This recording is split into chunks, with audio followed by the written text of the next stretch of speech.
And this is your microphone. Okay. All right. So we got two viewers already. That's pretty nice to see.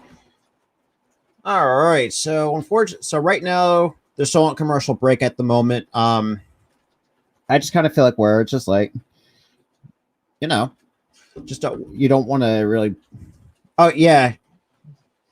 Little Gipper, man. Thank you for being the channel member on the Spotlight Sports Network.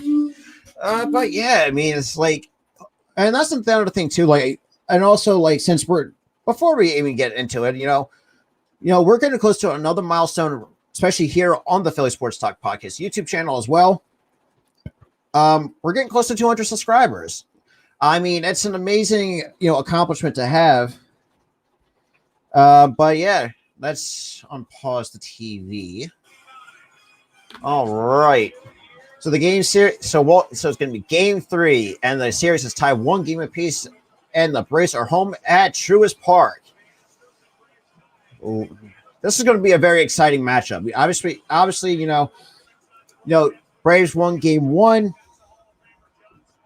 and now you have the the Astros winning Game 2, plus having a day off yesterday, which is pretty nice to really talk about. Alrighty.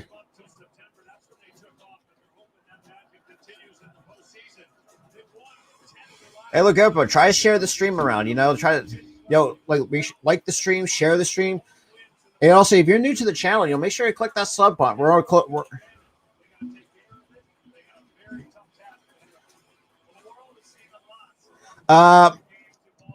there's experience. Actually, I'm doing both. I don't think he's not doing. Because I'm doing games 3 and 4 tonight. Games 3 tonight, and I'm also going to be live tomorrow night as well for Game 4. So I mean, so it's going to be nice to have two live streams here, both on my channel here and on the Spotlight Sports Network. So now yeah, man. I mean, thank you, Little Kepper, man. Pretty cool to actually have. So if this pregame stuff will hurry the hell up, I mean, it's just like it's getting boring.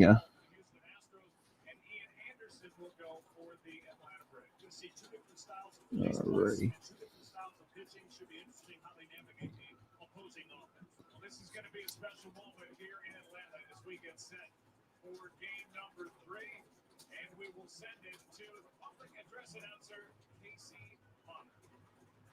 I'm Jack Chitterell.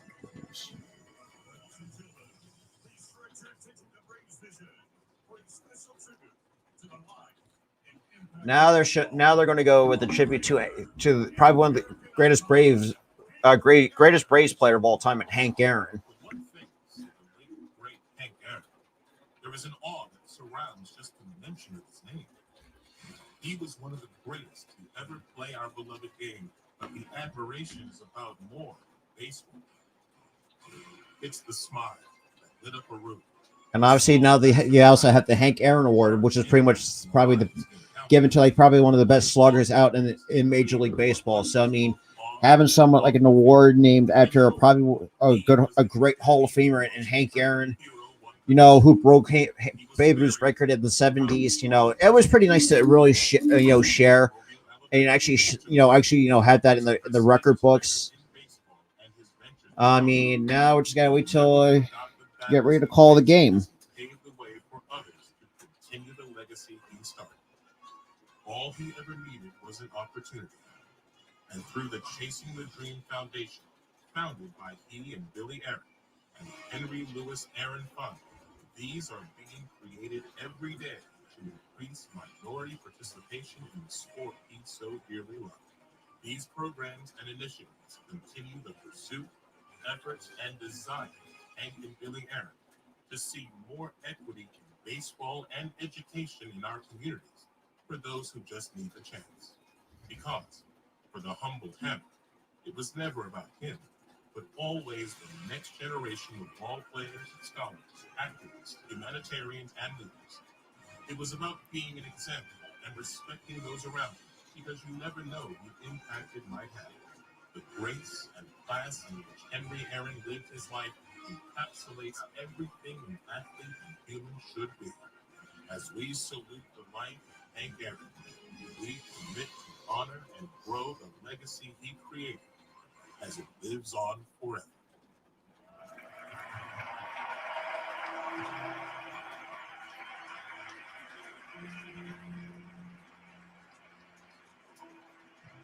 Ladies and gentlemen, please welcome to Game 3 of the World Series, Billy Aaron.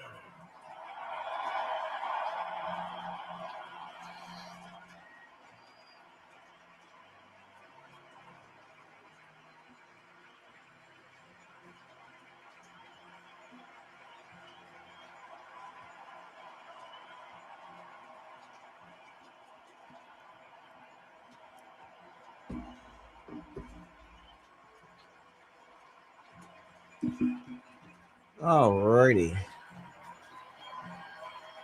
You know,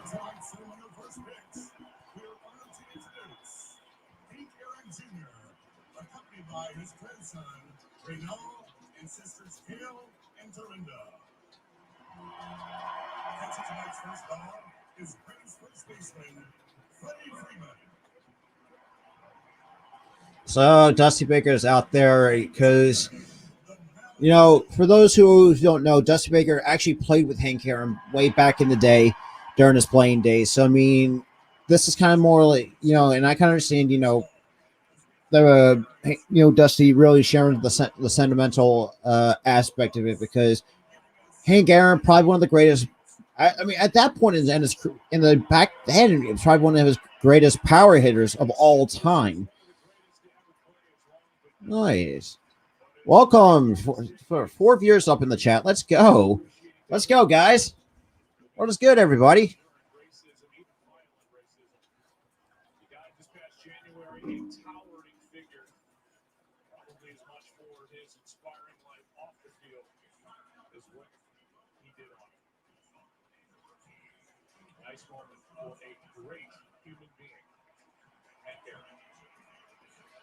All right. All right, let's pause the TV so we don't want to hit to hear the commercials.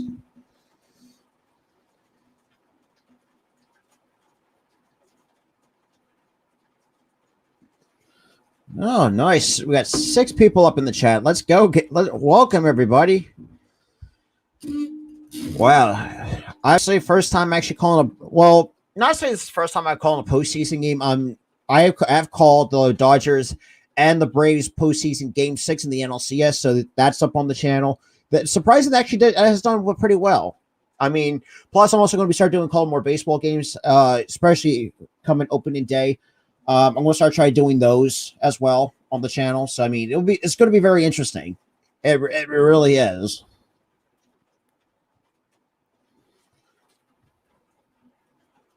Oh shit. All right, so we're still at the pregame. I mean,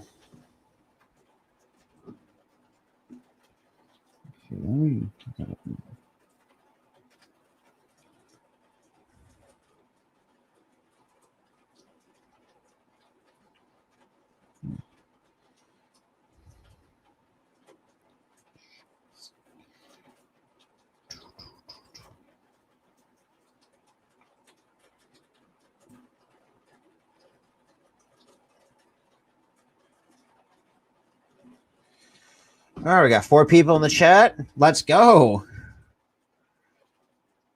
All righty. Oh, Gepper, man.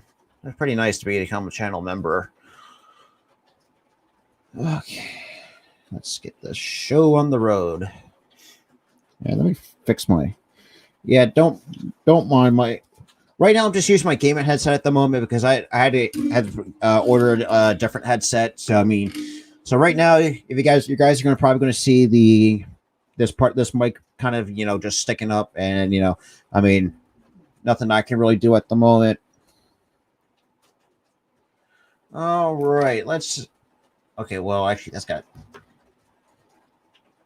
Yeah, so obviously they're showing a commercial between the two teams. Plus, they also, it's got copyrighted music. So right now, I'm keeping it muted until it gets past that. I mean, unfortunately, if you guys look at the description, I mean, I can't show the game due to copyrights. But if you check the link to my merch shop in the description, all my merchandise, if you order my merch, you can get free shipping on my merch or anybody else's merch here on the network until October 31st. October 31st is the last day to go get yourself some merch with free shipping. I mean, please do not miss out on not getting merch.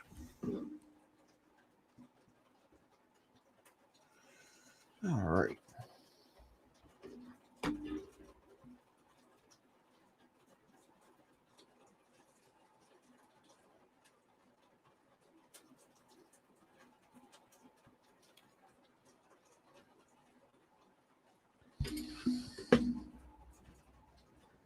All right. Can we just get past these commercials so we can actually get to Game 3 of the 2021 MLB World Series? All right. Let me. Yeah, it's just going to stay at the pregame at the moment. Well, yeah. Still 4 viewers in the chat. Let's go. And look, if anybody new viewer is new to my channel, which is Philly Sports Talk Podcast, make sure you click that subscribe button on my channel, and make sure you're subbed up to the Spotlight Sports Network, so you won't guys with both notification bells with the notification bell on, so you guys will not miss any uploads to my channel or the Spotlight Sports Network. So right now it is 50 degrees out in Atlanta with 90% humidity, and the wind is blowing at 5 miles an hour. So let me update the scoreboard for you guys. And just going. And I got to say, man, Charlie Morton on the. So right now, they're showing both the Braves manager, Brian Snitker, and his son, who's the Astros hitting coach. So, I mean, that's going to be very interesting. So here comes the batting order from the Houston Astros. Altuve leading off. Michael Brantley batting second. Alex Bregman batting third. Yordan Alvarez batting cleanup. Carlos Correa is hitting fifth. Kyle Tucker's hitting sixth. Yuli Gurriel batting seventh. Martin Maldonado batting eighth. And Luis Garcia is bringing up in the ninth spot. Obviously, since they're in the National League Park, the DH does not apply to the National League unless that changes. Right now, we have Ian Anderson, who's going for the Braves tonight, who made 30 starts in the regular season with a 12-7 record and a 3.25 ERA. So far in the postseason, 7 starts, 3-0 with a sub 1.5 ERA in the postseason. All righty. And Altuve is getting booed by the Atlanta fan base. Okay. So, here we are. We're getting ready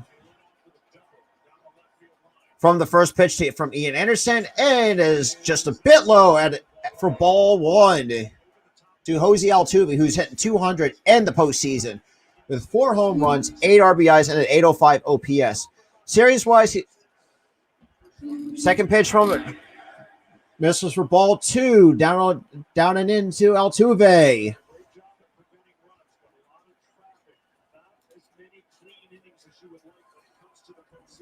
Third pitch from Anderson.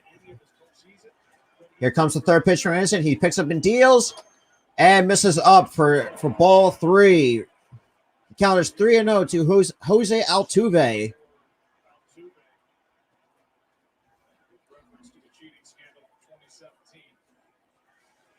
All right. Picks up and deals and just nicked the bottom of the zone for strike 1. Now it's 3-1 to Jose Altuve into the top of the first.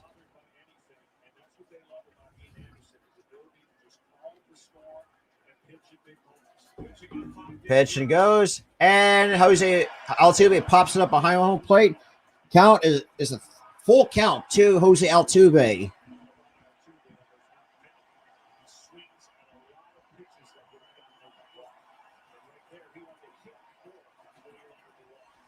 All right. So Altuve gets set in the box.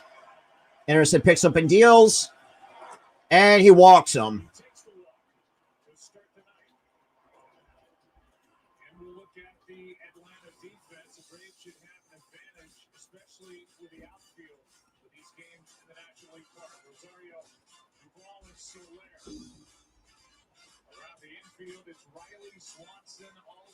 All righty.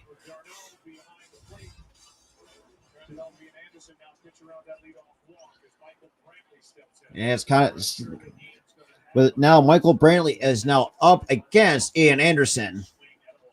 Michael Brantley's batting .352 with no home runs, 9 RBIs, and a .778 OPS. Anderson from the strikes picks up and deals a 95-mile-an-hour fastball for strike one to Michael Brantley. All Brantley does is just hit.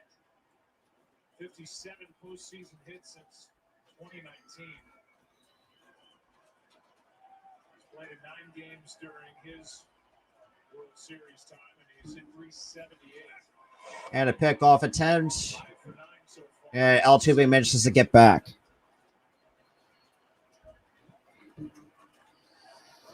Up until this point, everybody has hit in ideal situations. Even in Boston, it wasn't that cold. This will be the first offensive challenge for cool weather. All right. The 0-1 pitch. Picks up and deals. Yo, what is going on, Key? And a pitch just outside for ball one.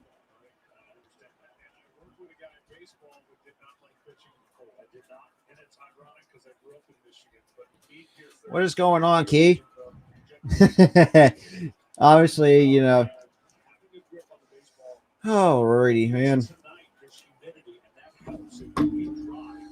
So Anderson stays from the stretch, picks up some deals. And then that's an easy 1-4-3 double play. That's how you get 2 outs after a leadoff walk. Just nice to takes his time. Yeah. Hey, Key, try sharing the streamer out. Hey, look, share the stream out, you know? Try to get more.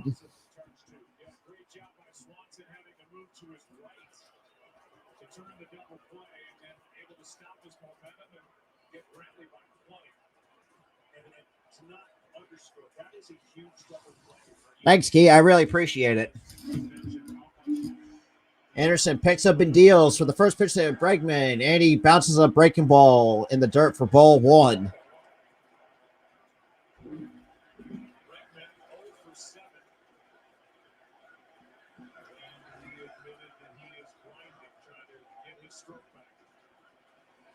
Anderson picks up and deals, and he bounces another curveball in for ball two.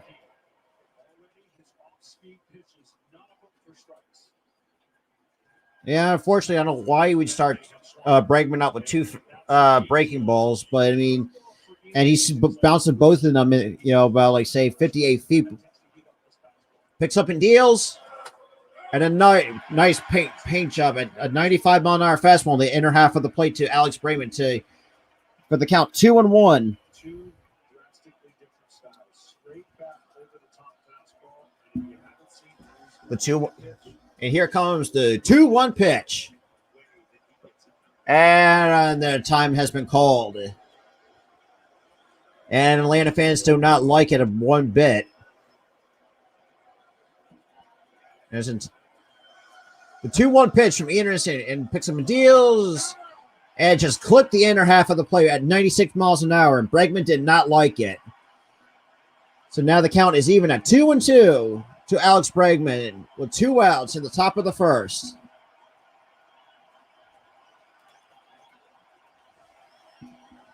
Anderson picks up and deals, and he bounces looks like a slider for ball 3.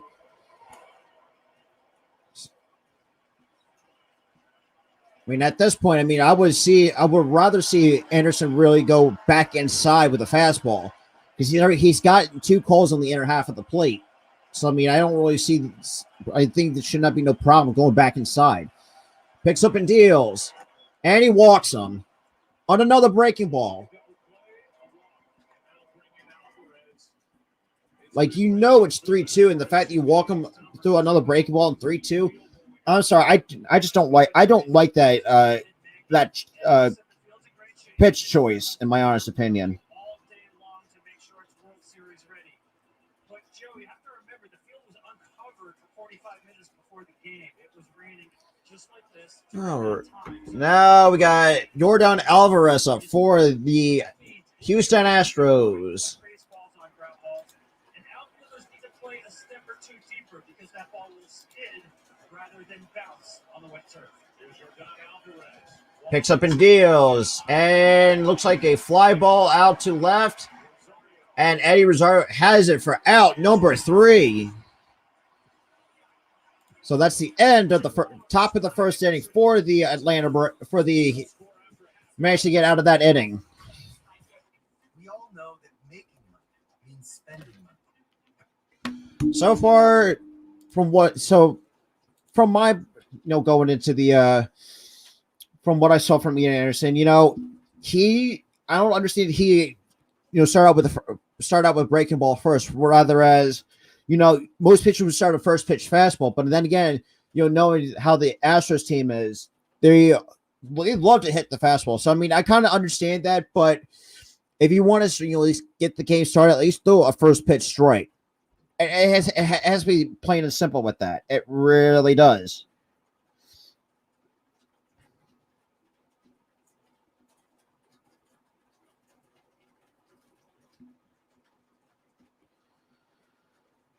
All right, so we're on a commercial break before we start the bottom of the first.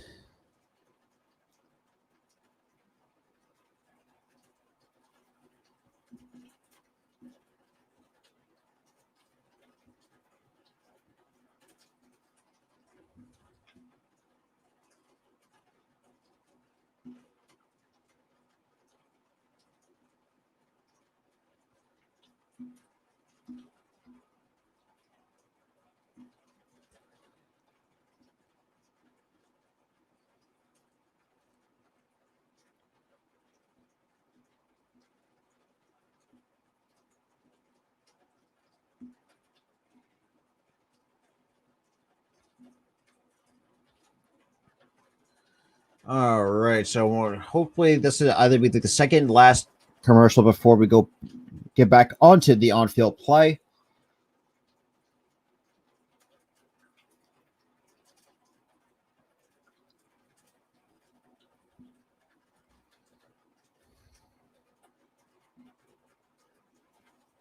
Now they're showing an ad for Taco Bell. So now hopefully.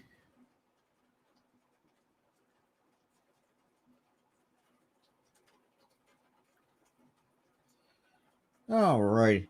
Oh, back to the game. So far, the Braves batting order: Eddie Rosario leading off. Freddie Freeman batting second. We got Ozzie Albies batting third. Austin Riley in the cleanup spot.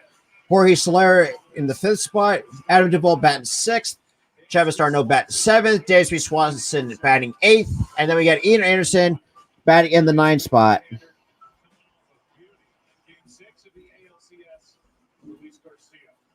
Yeah, Luis Garcia, his ERA is high, but his biggest Luis Garcia, this postseason, he's made 3 starts with a 1-1 record, with a 9.64 ERA, with 9 1/3 innings pitched. But other than that, I mean, now we got Eddie Rosario leading off for the Atlanta Braves in the bottom of the first.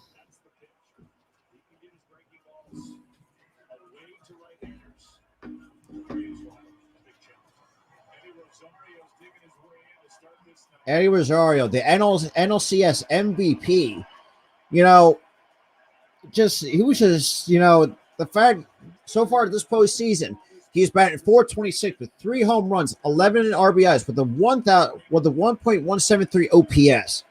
Guy's been on fire. Now the first pitch comes from Luis Garcia and misses upstairs for ball 1. And Luis Garcia has a really funky delivery, how he pitches the baseball.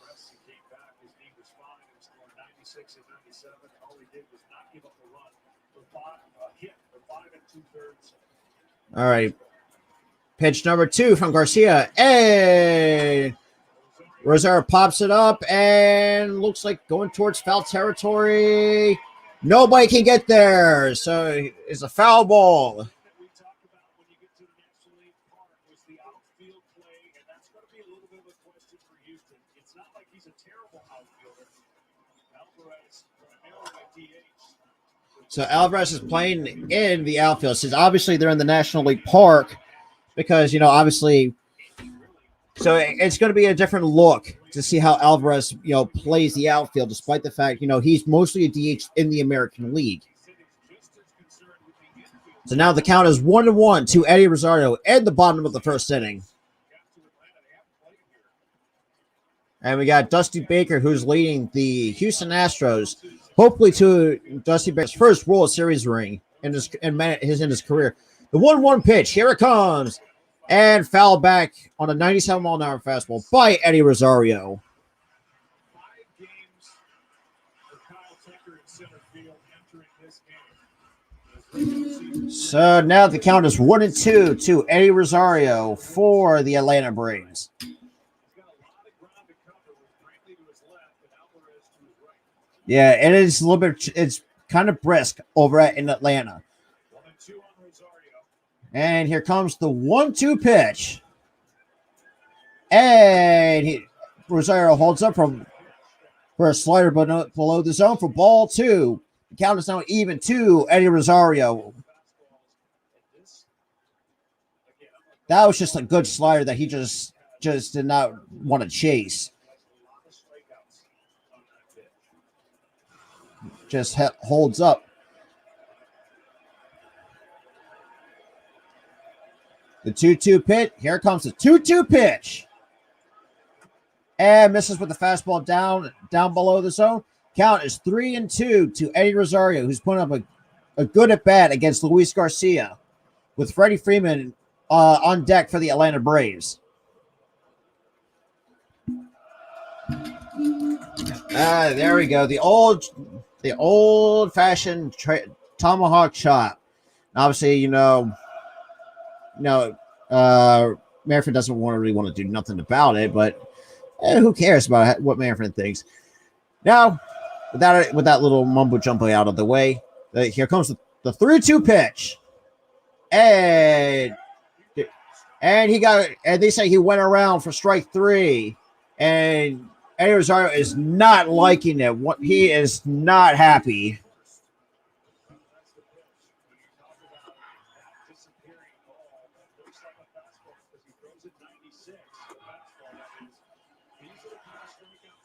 He got against a great offensive team in Boston. That's going to be the challenge for the Atlanta Braves, is to stay away from. So far in ALCS Game 6, Luis Garcia has 12 swing and misses on. Let's see. He did not go. That's no way he went. Like he did not break the plane of the plate. Yeah, I mean, I'm sorry, man. That's just a horrible call by the umpire. And here comes the first pitch to Freddie Freeman. He takes it, and that's going to be a fly out to Yordan Alvarez for out number 2. So far, Luis Garcia has thrown 7 pitches here in the bottom of the first.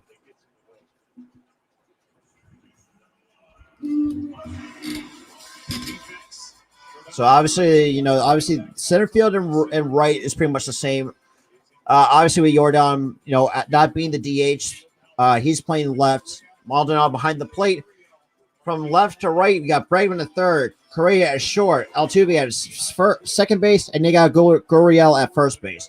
Now, Correa, he's looking to go. I mean, he is not coming back to the Astros. So after this, first pitch to Ozzie Albies, and he bounces a breaking ball for ball 1.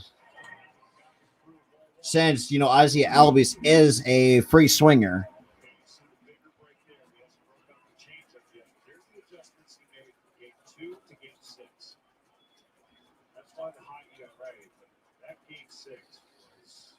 So far, game 2, he's only pitched 1 inning, gave up 2 hits, 5 earned, struck out 3.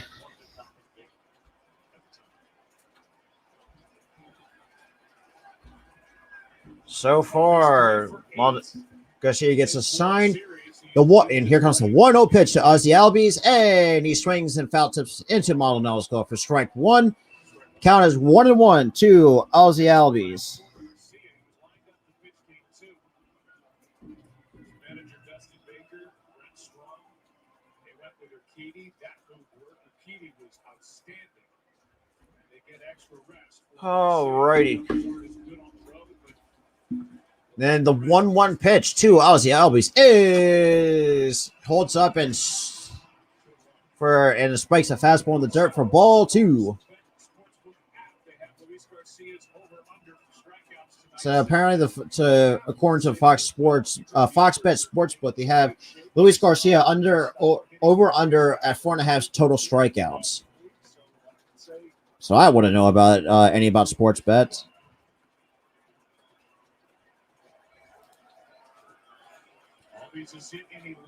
And the 2-1 pitch. Here comes the 2-1 pitch.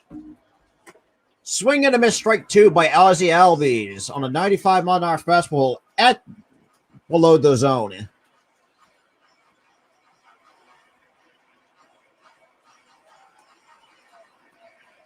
Garcia making sure it's okay for him to blow into his hand there on the mound on this whole damn night. And the answer is yes.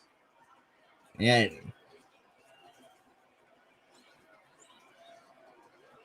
And here comes the 2-2 pitch. And just a bit low to Ozzy Albies for ball three. And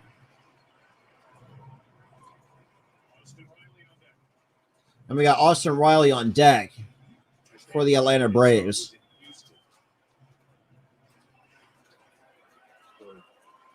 Garcia.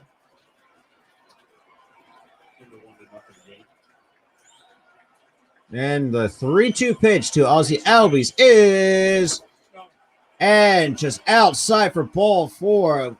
Albies draws the first walk of the game given up by Luis Garcia.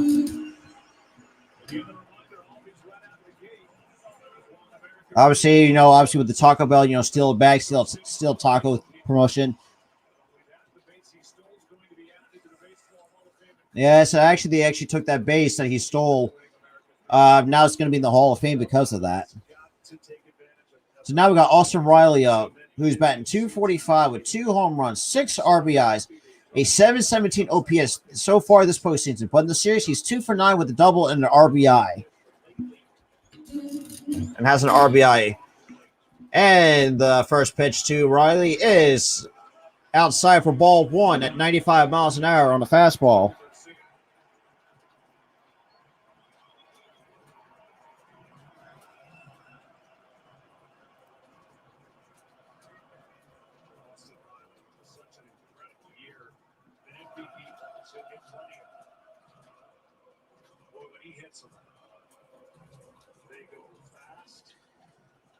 All right, so now after that little picture, that meeting on the mound, obviously you get 6 in Major League Baseball. So once you run out of those mound visits, you're pretty much you can't meet at the mound.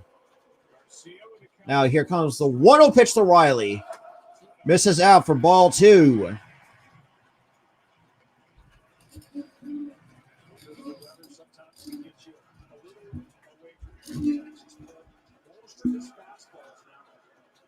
All right. Garcia comes from the stretch and delivered. And it gets set. Here comes the 2-0 pitch. And a good scoop by Martin Maldonado to keep that ball in front for ball 3. So counters 3-0 to Austin Riley with 2 outs in the bottom of the first with Jorge Soler on deck. Probably the most prolific power hitter that the Braves have in their lineup.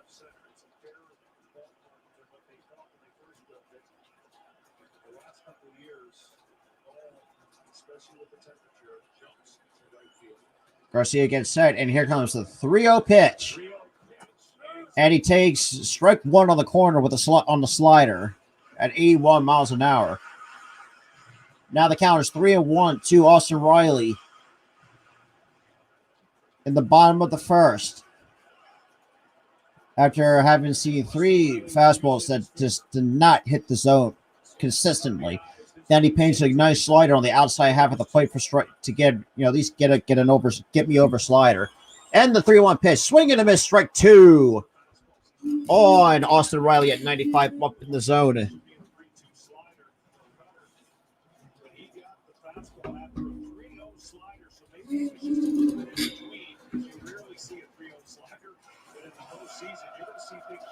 Now, obviously, it looks like the runner's going to be off and running on the 3-2 with 2 outs. Obviously, as he should.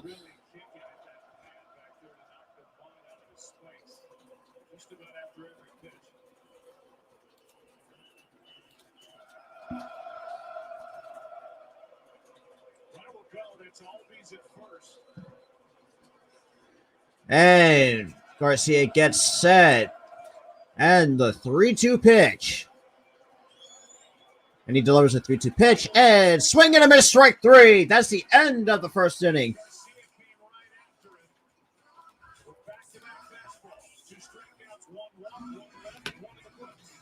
All right, now we're going to commercial break.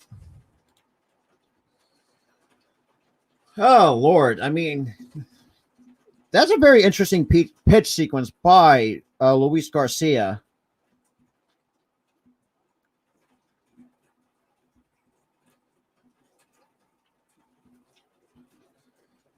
Guys, if anybody's still watching this stream, make sure you like the stream. Kind of get get in the chat. Just you guys can just talk whatever in the chat. Also, if you're new, make sure you hit the subscribe button to the Philly Sports Talk podcast YouTube channel and the Spotlight Sports Network YouTube channel. So make sure you have the notifications on so you guys won't miss any content uploaded. That's all I have to add before the commercial break is done. So right now I have it muted.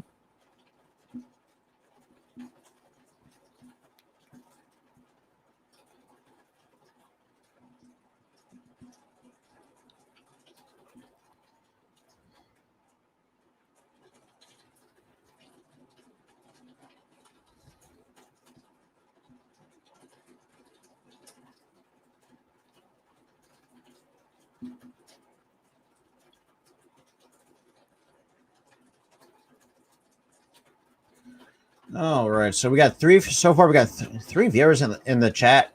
Not too bad though. Not too bad. I got my bot room. Alrighty. Hopefully it'll be the last commercial.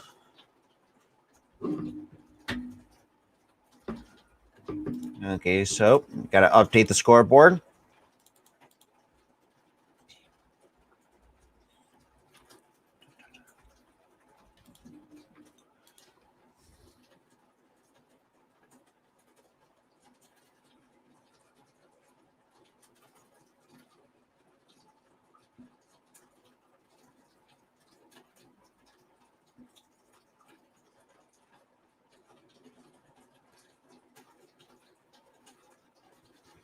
All right, so far, hopefully, apparently now an app for TikTok.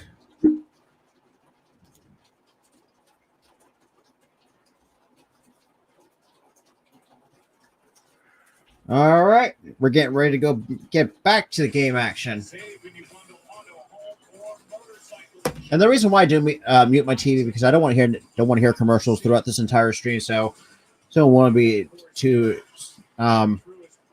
Plus, in case if it does have copyrighted music, so at least I'll have that muted. Pretty much, because I don't want to get copyright claimed again. I had to, like I mentioned before, I had to edit it, especially when I call the Braves and Dodgers game. But the first pitch from Ian Anderson is for ball 1, second, and he misses inside for ball 2. I do not understand why it. I really do not understand Ian Anderson going to start using his breaking balls on first and second pitches, where she usually begin to get over the first pitch fastball, and Correa fouls it off for strike 1. Was a 3rd overall pick in 2016 out of high school in Clifton Park, New York. Came up at the end of August last year. Yankees and the Red Sox in his first 2 starts. All right, and the 2-1 pitch from Ian Anderson picks up and deals. And Correa hits it off the hands. Solari makes the catch for out number 1. Even though he's young, making his 8th career postseason start. So that's 1 out at the top of the first inning for the Atlanta Braves. Release points very often when you're a hitter, anywhere between low 3/4, high 3/4 the release points of most pitchers. And so when he comes straight over the top, it gives an illusion of that fastball, especially top. To the hitter that they just don't pick up as well, and then he throws that change on the curveball. I'm telling you, curveball tonight, he doesn't start hitting with the curveball. So loses. So most postseason starts by a rookie pitcher. Ian Anderson leads at all time. Luis Garcia. That makes perfect sense. Makes sense, little Kipper. Hey, no worries. Picks up and deals. Swing and a miss on a foul ball by Kyle Tucker at 95 miles an hour by Ian Anderson.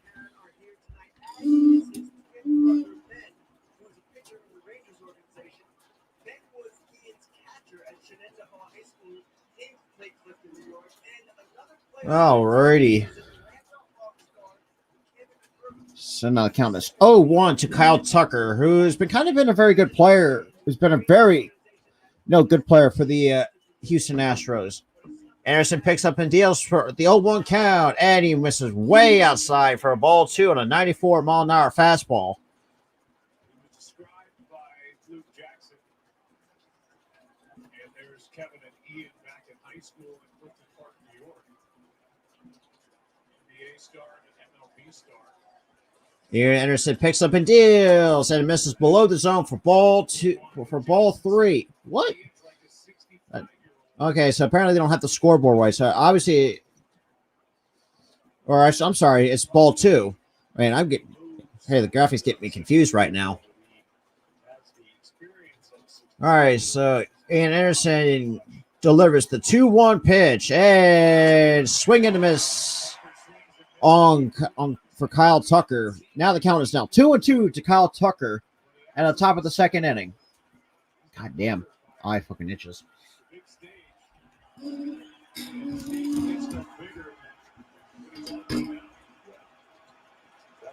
6-3.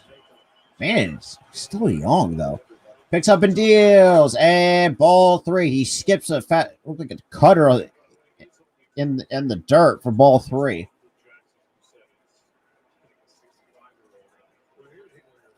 Joe, here's his delivery. You just don't see it. Watch where the ball comes out. Like the top of his head. Right straight over the top. They're showing his mechanics. Picks up and deals. And Kyle Tucker pops it up, and with the shift on, pops up to Austin Riley for out number 2. You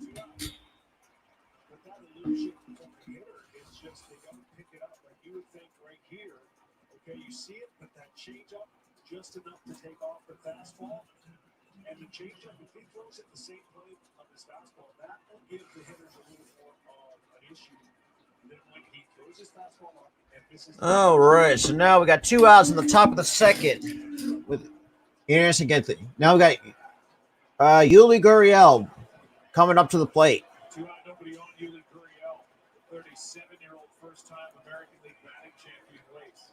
Anderson pitches as nice outside pitch. Caught the corner, was for strike 1. So Anderson delivers the 0-1 pitch and a 94-mile-an-hour fastball at the knees for strike 2. Now the Atlantic fans are on their feet.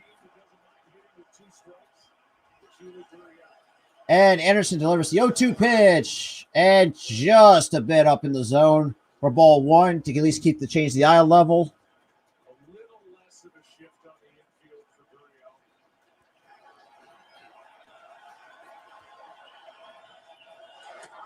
And strike 3 called with a changeup below the zone. And that's the... Now the Braves are coming into the bottom of the second.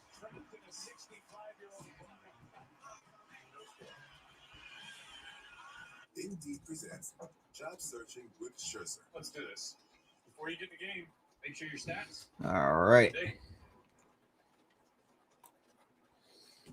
Okay. Now I just gotta update the entire scoreboard.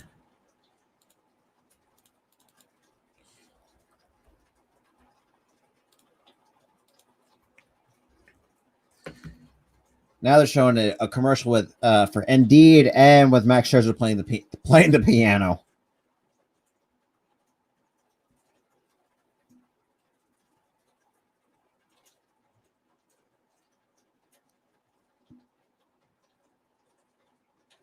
All right, so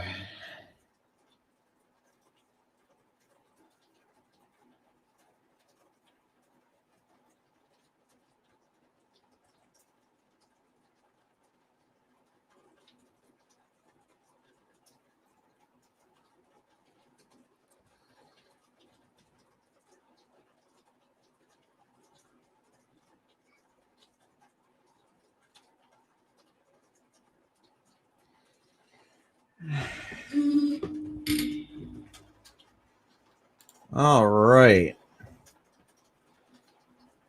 Four viewers in the chat. Let's go. Like what I see. Like what I see.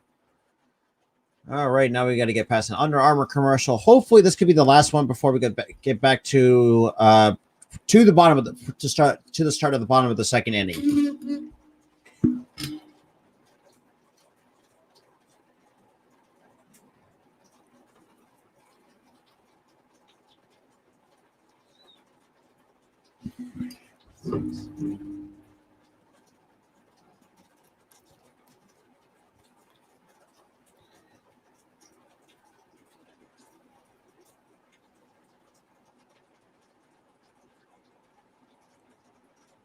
All right.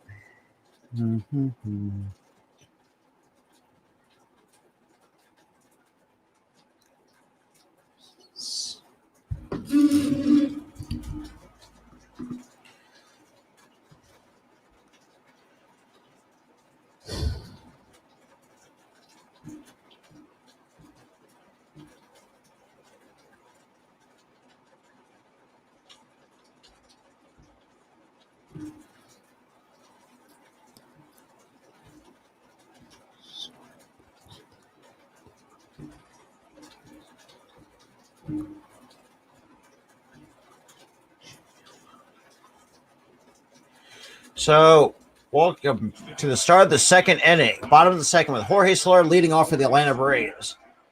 Garcia gets into his funky windup. And here comes the pitch to you, Soler. It swings in the miss at a 95-mile-an-hour fastball for strike one. Obviously, Soler, another free swinger. He is batting 227 with a home run, 2 RBIs, a 792 OPS. He is 3 for 9 with a double and a home run and 2 RBIs in the series.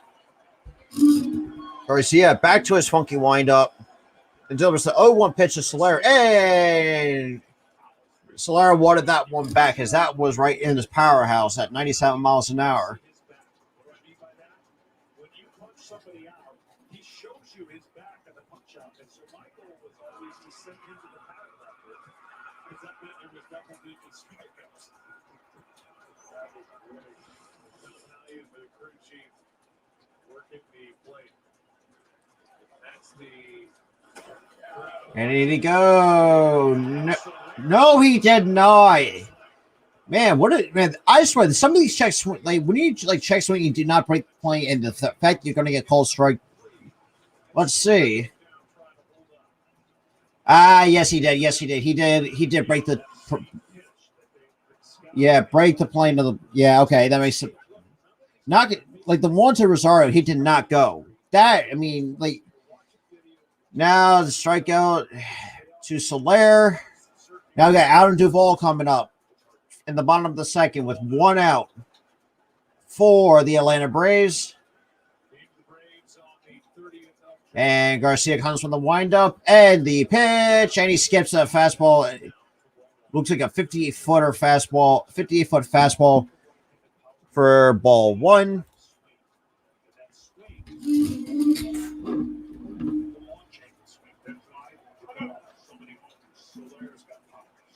defense. Wiley's changed his swing and gotten flat.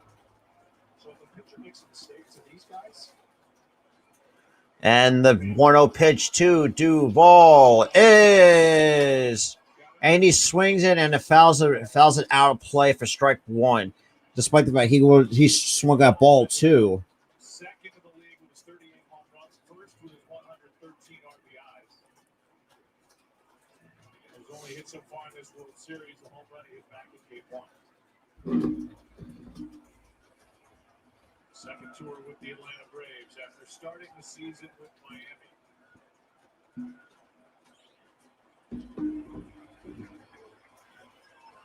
And Duvall gets set, and the pitch by Luis Garcia is ball two on a slider. And that kind of swing right there is what makes Adam Duvall hit so many home runs and drive in so many runs. The flip side of that is more swing and miss. And here comes the 2-1 pitch to Adam Duvall is low for ball three. The count is now 3-1 to Adam Duvall with one out in the top, bottom of the second inning. And then we got their catcher Travis d'Arnaud on deck for them.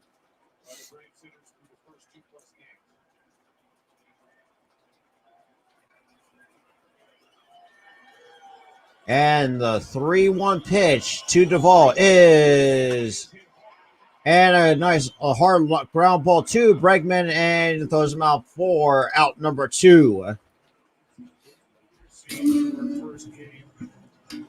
So they're showing the dimensions for Truist Park. Left field is 335 down the line to left. Left center is 385. Center field is obviously 400 to dead center, 375 to right center, and 325 to right. So obviously right field's a little bit shorter on the corner. So I mean, if you're gonna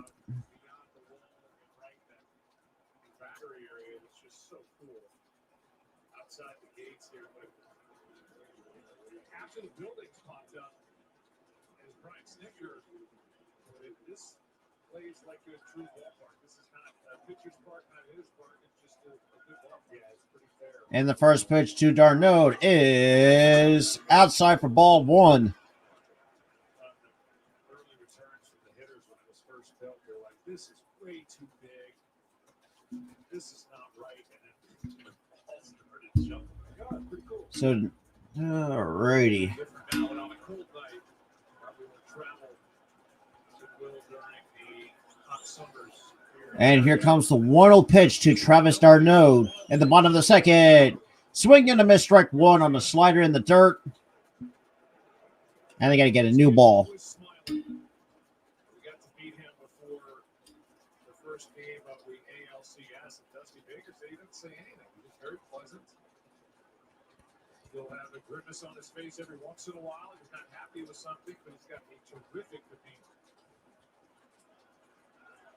All right, so the 1-1 pitch, swing and a miss, strike two on d'Arnaud, who was super late on the fastball at the below the zone. Draws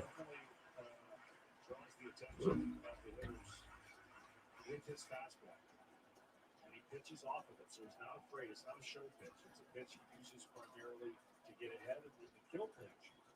And the strikeouts usually is that. And the 1-2 pitch to Travis d'Arnaud. It looks like they're going to go to the breaking ball away. And he spikes looks like a 54-footer fastball.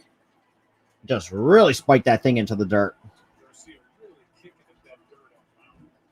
Yeah, you know, these games with it's the perfect condition for just caking that topsoil that's on the mound. And the next thing you know, you get a little bit of a slide. You hate that as a pitcher. You got to constantly work on the cleats to kick that dirt off because you want a firm landing with your front leg. And the 2-2 pitch and delivers. And he holds up for ball 3. He's got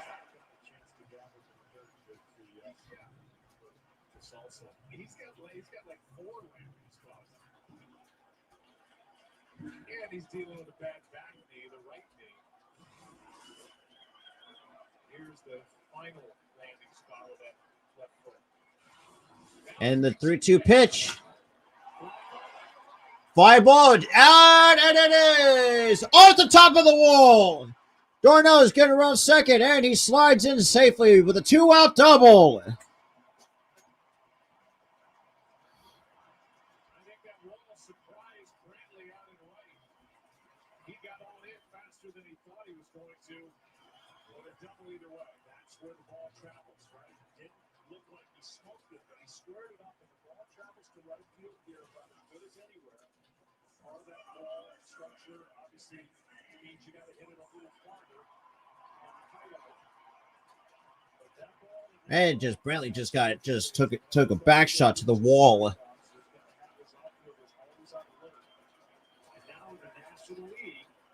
And like they said, obviously the ball travels a lot farther to right field because it's so short. As like in the dimensions, it's 325 feet from home plate, so it's very short as a short porch to right. Right, whereas some other ballparks they have a short porch to left. I mean, the only other ballpark that has a short porch to right is Yankee Stadium. And they intentionally walked Dansby Swanson to get to Ian Anderson, which is kind of ridiculous, though. I mean,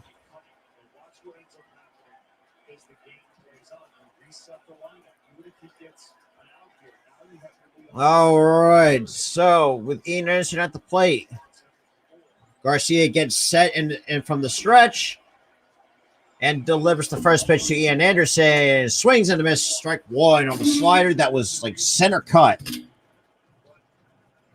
prevailing thought is that with the new collective bargaining agreement, when they get that hammered out, there will be a universal DH. So these 3 games here in Atlanta, we may be watching the pitcher.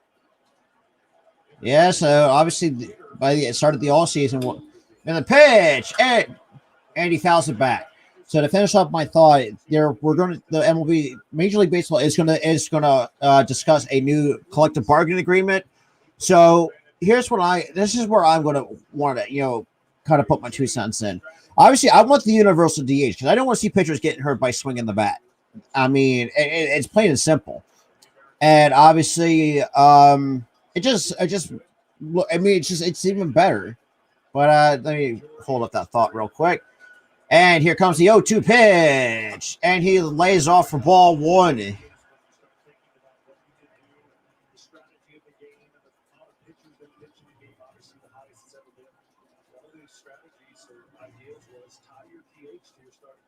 Okay, so the count is 1-2 to Ian Anderson with 2 men on, with 2 out in the bottom of the second.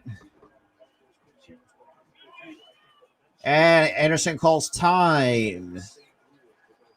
Honestly, kind of smart to just so get yourself recollected, because obviously I mean it is stressful. It's just the way that the count is, even though it's a 1-2 count, it's still stressful.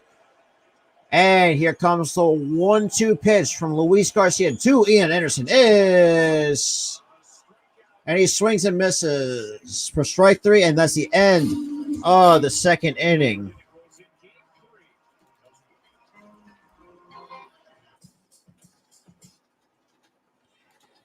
All right, that is the end of the second inning.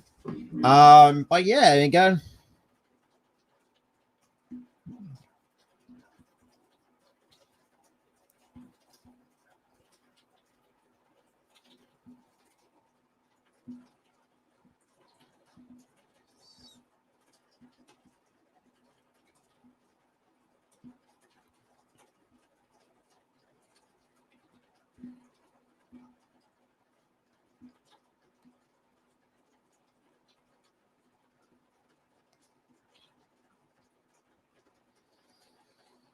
Okay.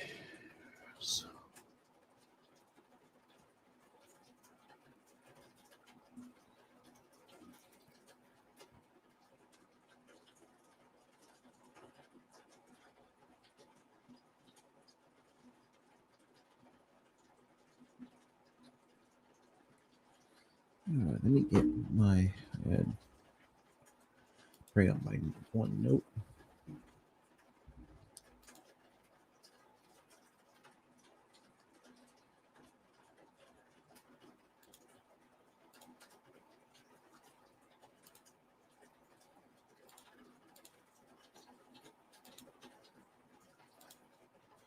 Okay.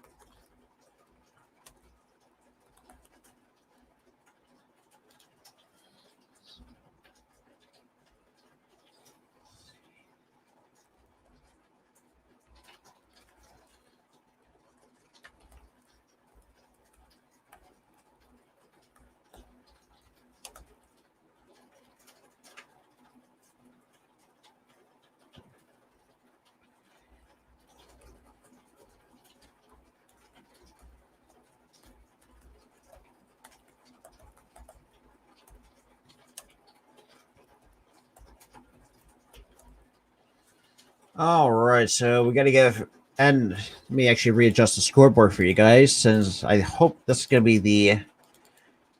And now we're going into the top of the third inning.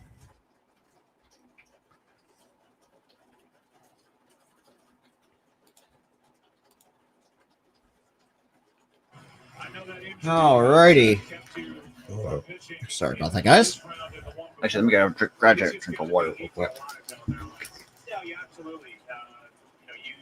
You come to spring training with a squad like this, and this is your goal. This is where you want to be, and you want to be a part of that. You want to be pitching, but it's not my time. Unfortunately, I got hurt in the division series, so I'm trying to be a cheerleader. And Ian Anderson gets ready to set for the third. First pitch and deals a strike one on the inner half of the two. Martin Maldonado.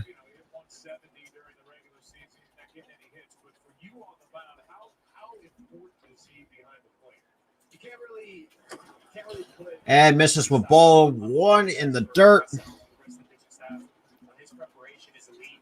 He's one of those guys when he's back there. You feel that energy, feel that confidence coming from him, and brings out the best of you. You've seen what he's been able to do with us last year with the young pitching staff that we had during the COVID season. You see what he's brought to the table this year. He's bringing the best out of these guys. So, and a foul ball on a check swing by Martin Maldonado for strike two. Get the recognition he deserves, even if maybe traditionally speaking, it isn't job occupation. So far, Martin Maldonado's been 086 with zero home runs, 2 RBIs, and an abysmal 244 OPS. And he's 1 for 6 in the series. And the 1-2 pitch by Ian Anderson and he chops it to Austin Riley at third, takes his time, and records the first out in the top of the third inning. Luis was throwing the ball extremely well in Chicago, and things kind of tumbled on him a little bit.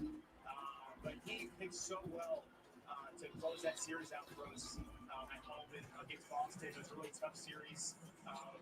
Framber and him, they bounced back so well. And I'll tell you what, he's got a good swing on him. But this young man here, such a great kid, as you mentioned, and he's got special stuff. The cutter slider combo for me with the velo, the ability to change up, it's stuff that jumps off. And the first pitch to Garcia, and he chops it to second. Ozzie Albies takes it and records out number 2 for Ian Anderson and the top of the third. Is that something you guys take pride in your information and your work? Because, the staff you guys have may not be household names yet. They're on the way. Yeah, we've had guys here. Now they're actually having Lance McCullers, who is out for the rest of the World Series with a forearm injury. So when you don't have those names on your staff, maybe you get overlooked a little bit. And we have such a great offense, such a great defense. Those guys get the attention. It's well-deserved attention. We're the best offense in baseball. But we have guys in here that get the job done. We have a great bullpen. It's only gotten stronger as the year has been on. Has gone on. All right. So, with 35 pitches so far for total pitches, and we got to the top of the order, and strike 1, 2, Jose Altuve on a first pitch fastball by Ian Anderson. So far in his first plate appearance, Altuve has walked in his first plate appearance. Picks up and deals and skips looks like a changeup for ball 1. I would much rather be in an atmosphere like this. This is so great for baseball. It's so great to see, Atlanta, come out and support the teams like this. So, we understand. All right, Altuve gets into the box. with the 1-1 count. Anderson gets the sign that he wants. Picks up Medias with the 1-1 pitch. And swing and a miss, strike 2 on a changeup, which now they got to change the baseball.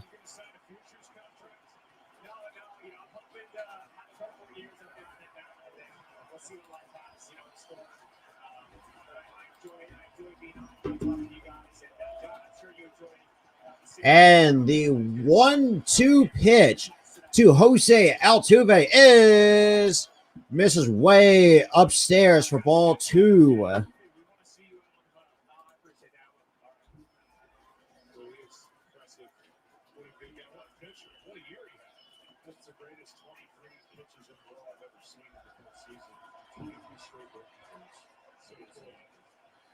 And pitch just a bit low with a 95-mile-an-hour fastball at the knees.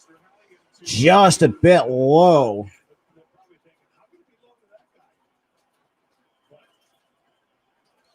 Oh, right at the knees, but they called the ball for ball 3. Honestly, that's...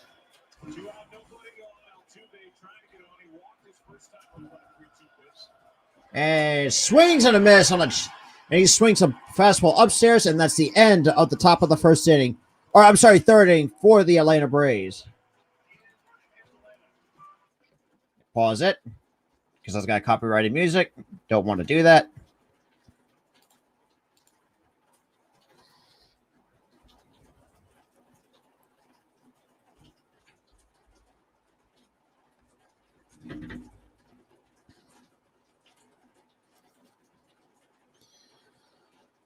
Alrighty.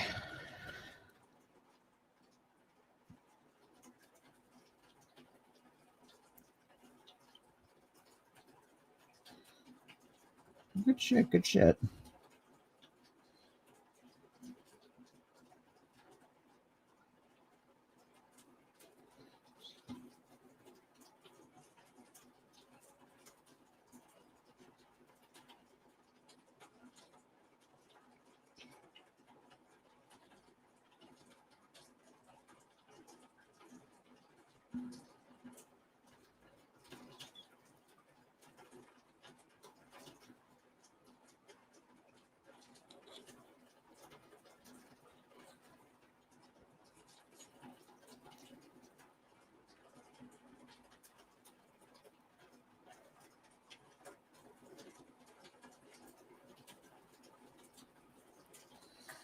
Okay, so we're on commercial break.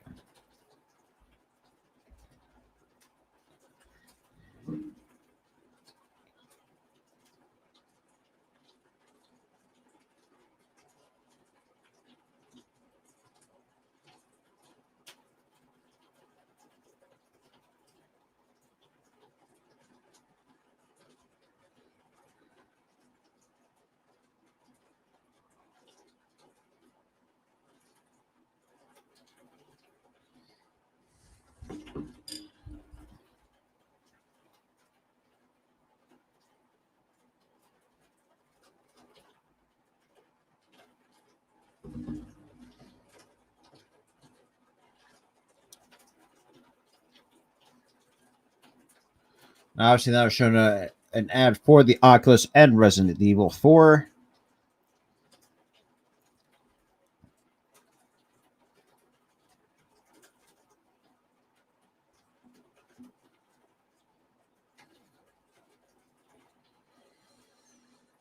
Okay, so we're getting back to Truist Park.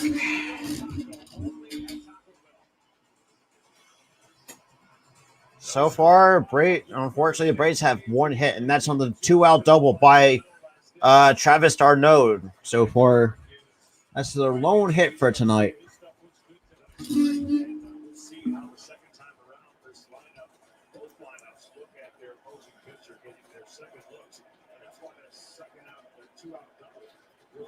Okay, so here comes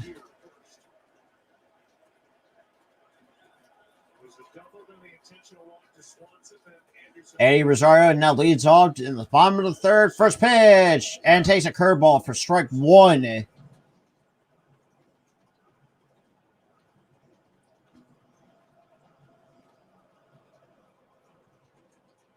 and obviously with the the old school tomahawk chop, which is pretty cool. And the pitch, 0-1, just a bit low for ball one. So the count is 1-1 to Eddie Rosario, who struck out his first plate appearance on a ridiculous check swing.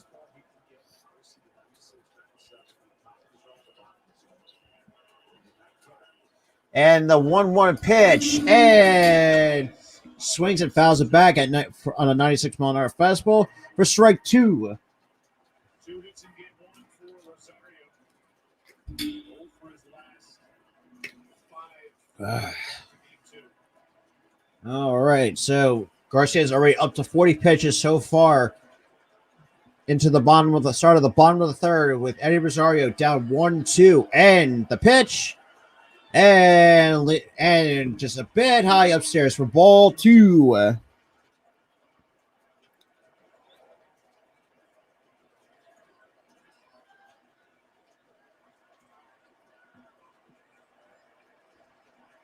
came in hitting 426 this postseason. Waits on a 2-2. 2-2 pitch, and just a bit out of the zone for ball three. So 3-2 count. Doesn't like to walk much. And in the postseason, as a pitcher, you know who those guys are. If you take your walks in the postseason, you increase your chances of scoring and putting pressure on the pitcher.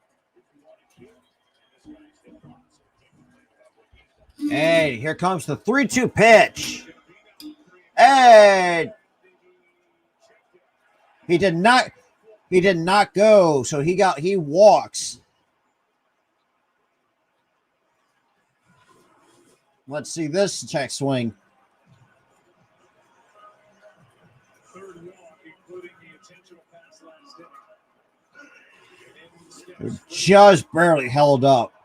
But again, it's 50-50. Now we got Freddie Freeman coming up, who's 0 for 1, who flied out in the first inning. He's hitting 286 with 3 home runs and 8 runs batted in for this entire postseason. Now, obviously, they're shifting him to pull with a huge hole left on the left side. First pitch to Freeman is he swings and fouls it off to the left side for strike one. He can do that, and he put together great numbers, and he hits the ball all over the ballpark. But he'll pick spots and serve it over there like it's going to be fun. And the 0-1 pitch to Freddie Freeman is, oh wow, okay, they called that a ball, and they appealed a check swing. He did not go either, so now it's and a good place change up bottom part of the zone, but they called out a ball, and as Freeman checked, they appealed no swing to Freddie Freeman.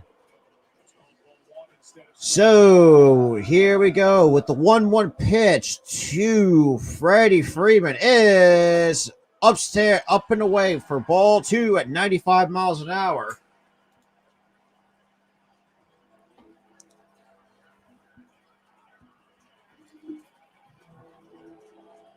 Freddie Freeman, who is going to be the free agent at the end of this postseason, most likely he will resign with the Braves. I mean, why would you leave a team? 2-1 pitch. And a nice base hit by Freddie Freeman with the runner holding up in second. And a good piece of heading, too, with the shift on. So the Braves got something cooking here in the bottom of the third with 2 men on, with nobody out.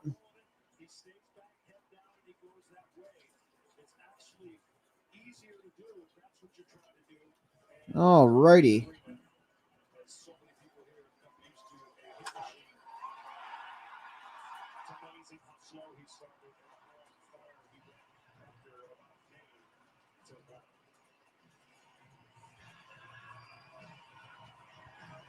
Those are the things, Joe, that get lost in the postseason game. Is the 2-out double seem harmless because you knew you were going to walk the next guy and face the pitcher. But we had to start with the lineup all over again. And opportunity for the Braves, like I said, to jump on first. Albies will dig in. So Ozzy Albies is digging in with nobody out. He walked his first time. 3 for 8 in this series. He's hit 11 straight. 2 RBIs during the postseason. The only downside here for Albies is if he's too aggressive, he likes the first pitch. It doesn't matter what it is. If it's in his eyes, he's going to swing it. Meaning in the zone, he wants to be a curveball, changeup, slider, or fastball.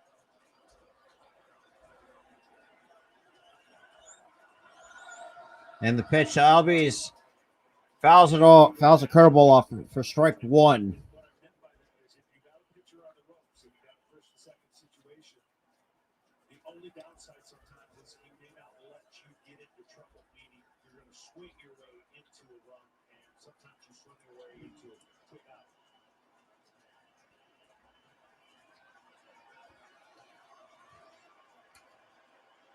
Key hitter in the inning for Garcia. Alrighty, so here comes the 0-1 pitch to Ozzy Albies. Hey, he holds up another curveball for ball 1. Average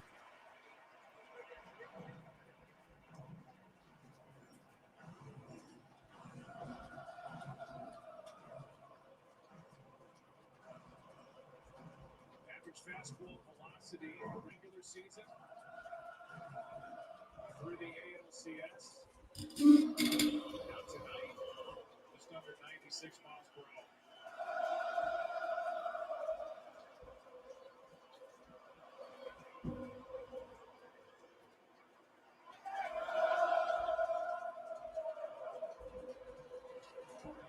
hour. All right, the count is 1-1 to Ozzy Albies.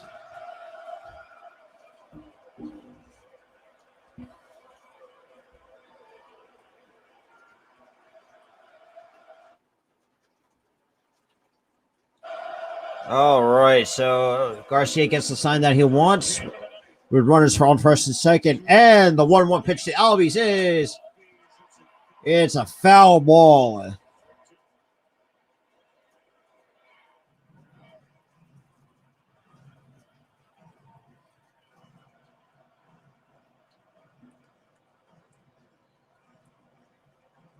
These 2 starters tonight, pressure on them. Ian Anderson, Luis Garcia, with a bullpen game coming tomorrow. And on the Atlanta side, the next 2 games, bullpen games, because of the injury of Moore. There's a 1-2. 1-2 pitch, fouls it all for to stay at bat in the at bat. All right, so the count's still 1-2 with 2 men on with nobody out. Albies, who walked it on his first plate appearance, which doesn't really count as an official at bat.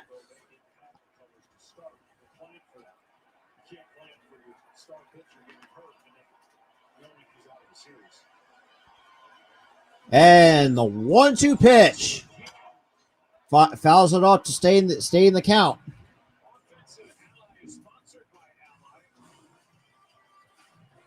So far, the Atlanta for the first 3 innings, 8 for 17, 5 runs, 3 extra base hits. Obviously, Atlanta won 6-2. Houston, game 2, 6 for 14, 5 runs, 1 extra base hit. They won 7-2. They combined with 2 for 16 tonight. Lord, good Lord. My Lord, my goodness. And here comes the 1-2 pitch. He lays off a curveball for ball 2, which is a very good curveball. Basically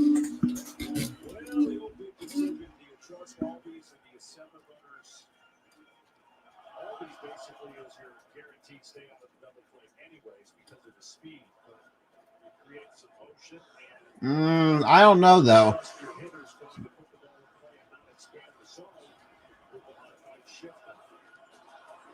2 small second basemen in this World Series. Albies and Altuve both with big time power.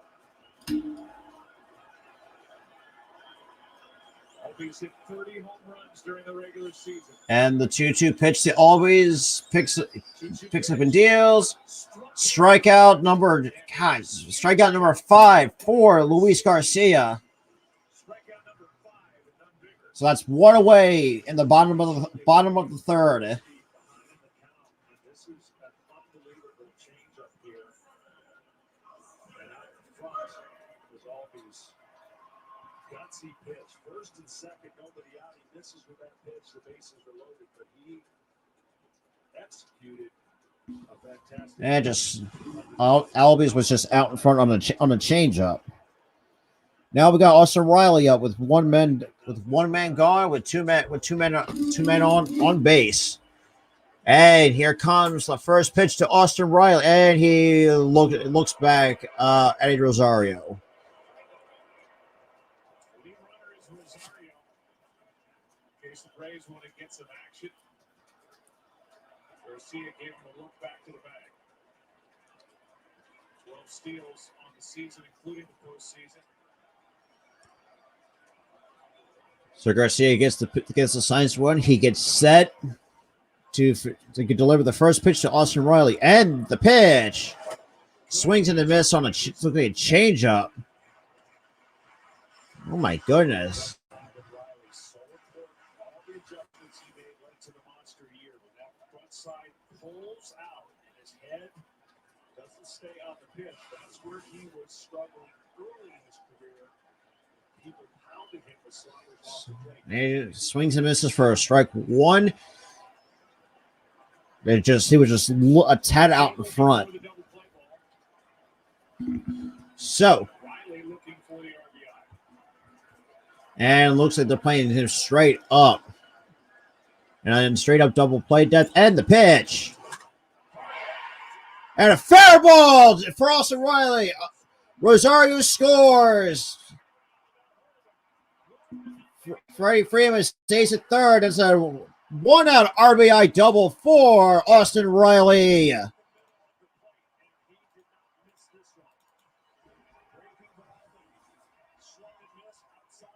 And that was just a hanging slider, and just didn't do too much with that. Just got it right past the glove of Bregman.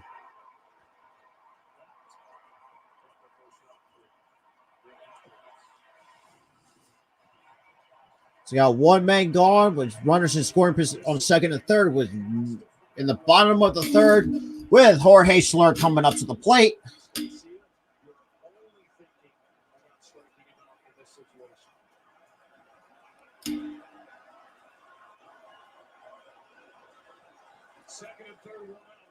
And the pitch to Soler is, he holds up on a slider in the dirt for ball one.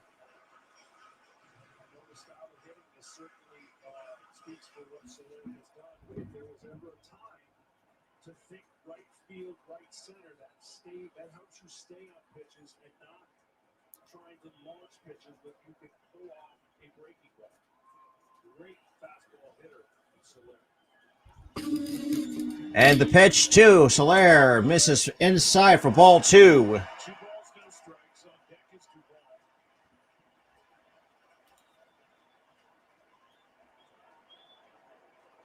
First base open. All right.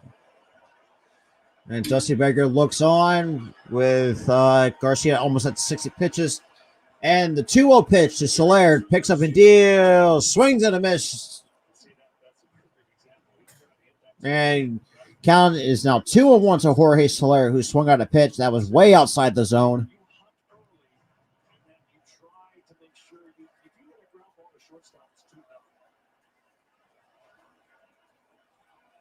Back on the left side, pitched in a bit on the corners, and Gurriel well off the line. Garcia gets set for pitch number 60 in this for the at bat, and bounces a slider for ball 3. So that's 60 pitches for Luis Garcia so far in his outing against the Atlanta Braves.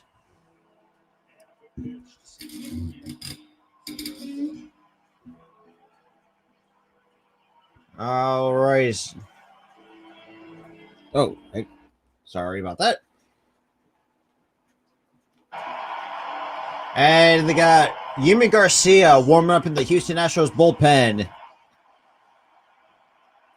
So far, 3 viewers in the chat. Let's go, guys. What is good, everybody? And here comes the 3-1 pitch as Garcia gets set to deliver the 3-1 pitch to Jorge Soler. Oh, no, that's just a bit low, but they called it a strike. And Soler it disagrees with that pitch. Really good pitch again, 3-1. That one turned the corner. Soler thought was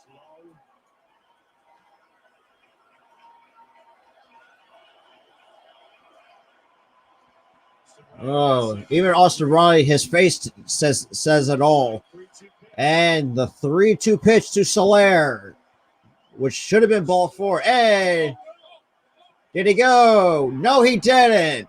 So the bases are loaded for Atlanta.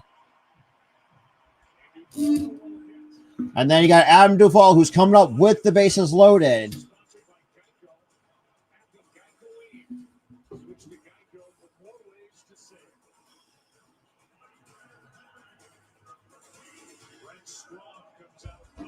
So there's going to be a meeting on the mound with the pitching coach and Luis Garcia, who's up to 62 pitches so far in the bottom of the third. So far, pitch count by inning. First inning, 19 pitches. Oh, geez. Okay. That was quick. A quick graphic.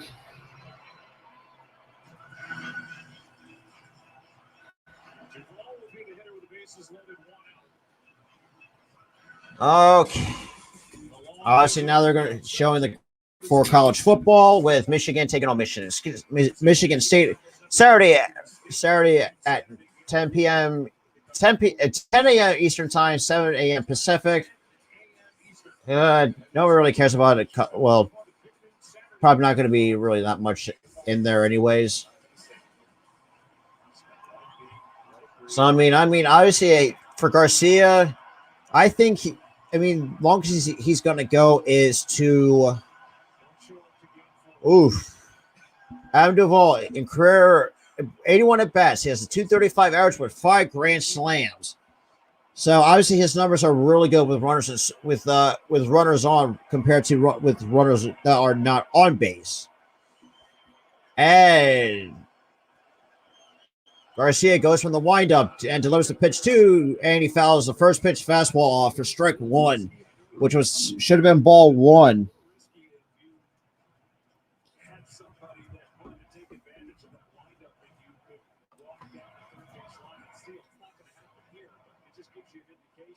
It's not your normal windup. It takes a while for his windup. Could he speed it up? Yeah, but it would have hurt his pitch. All right, so Garcia gets the sign that he wants, delivers the 0-1 pitch to Adam Duvall, and fouls a good pitch off for strike 2. And that's the thing too. It's just like Adam Duvall, bases empty. His average 172 with runners on, 291. Runners in scoring position, 320. Runners in scoring position with and 2 outs, 346. So this is a perfect opportunity for Adam Duvall to drive in runs. Because obviously his average with runners on does show like he can do that. Now he's got to really protect the plate here with 2 strikes. And the 0-2 pitch to Adam Duvall is, and he pops it up to the right side. Gurriel makes the catch for out number 2.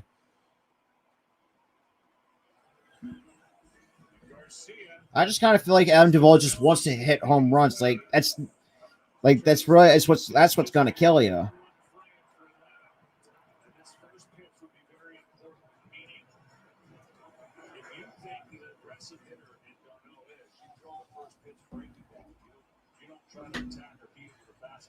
Travis d'Arnaud has only 1 grand slam in his career with a 216 average.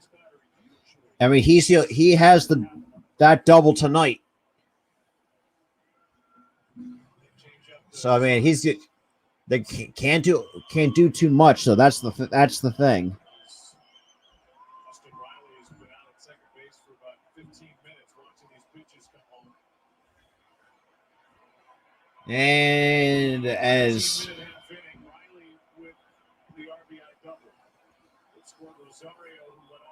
Okay, so now we're getting multiple signs from Martin Maldonado. And here comes the pitch. Swings and a misses on a slider for strike one. See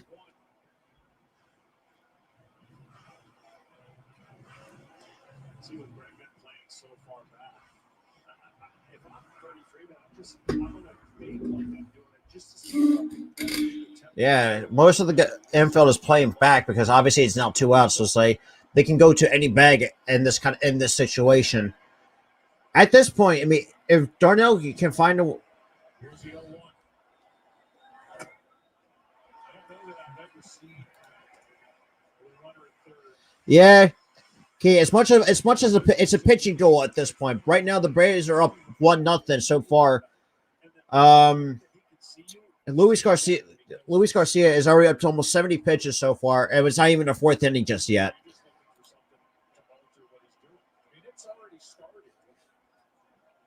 And the pitch misses for ball two. Obviously, if he were to stop or get thrown off, it's a ball. And if he has to hurry it up, I mean, who knows that he can get it home in time to get Freeman or Yeah, Key.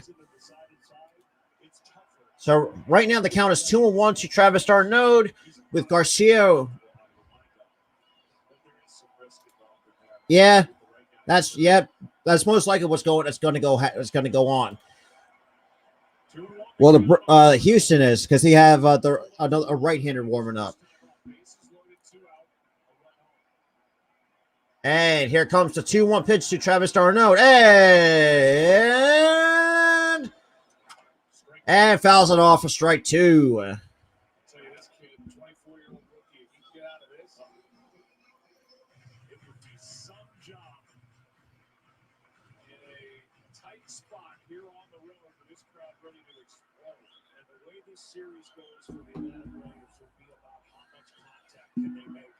All right, so the count is 2-2 with the bases loaded with 2 outs. Atlanta up 1-0 with Travis d'Arnaud at the plate.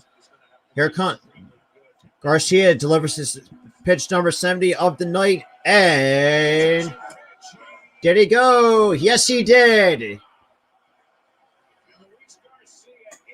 And that looks like that might be it for Luis Garcia tonight. So far, the Braves are up 1-0. And that's the end of the third inning.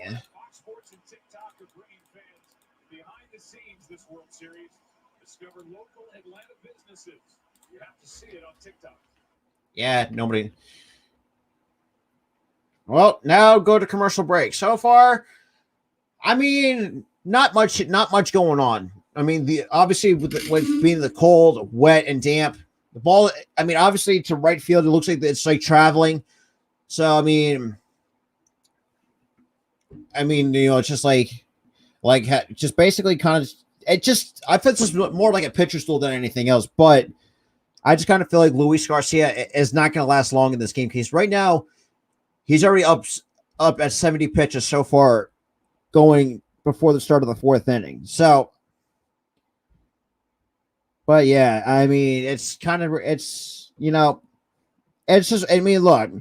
Obviously, I feel like this is more like a bull. I think this game for Houston is more like a bullpen game because I think they have Greinke going sometime. Because obviously, I would think this would have been if McCullers didn't get hurt, this would have been his spot in the rotation. So I mean, obviously Luis Garcia is obviously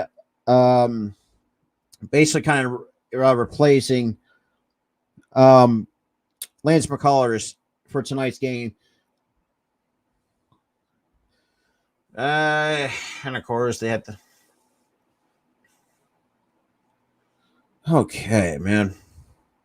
Yeah, Key. I think I think the Astros are going to go to the bullpen early. I mean, I'm sorry, and that's another thing too. I forgot to mention that to you guys with the fact that Pete is now saying change the name from bullpen to arm barn, and I thought making a video about this, but it's just like really. Just stay in your lane. Like you should not do not get involved with Major League Baseball. I'm sorry. You can't do that. Just stay away from that. And it's like that's been called the term bullpen has been used for over 150 years. And then all of a sudden it's like, oh, it's insensitive to cows. No, don't even think about it. Don't even try to deny the fact you're trying to, try to piss people off.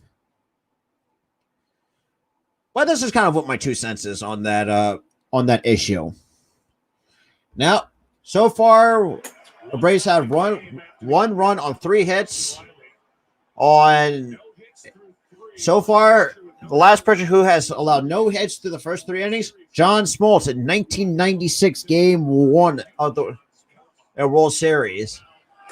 And first pitch, curveball for strike 1 to Michael Brantley. Strike 1 is into Michael Brantley. Alex Bregman, Yordan Alvarez. What a job by Luis Garcia to limit the damage in the bottom of the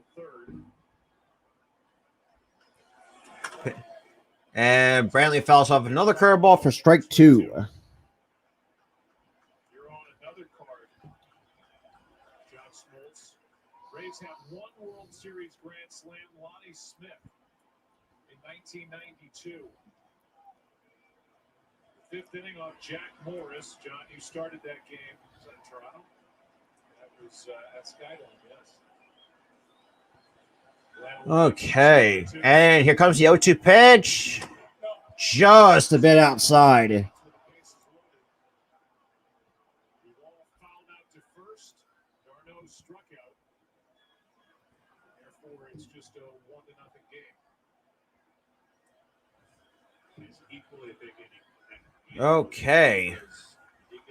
And the 1-2 pitch. Spikes a changeup in the dirt for ball 2.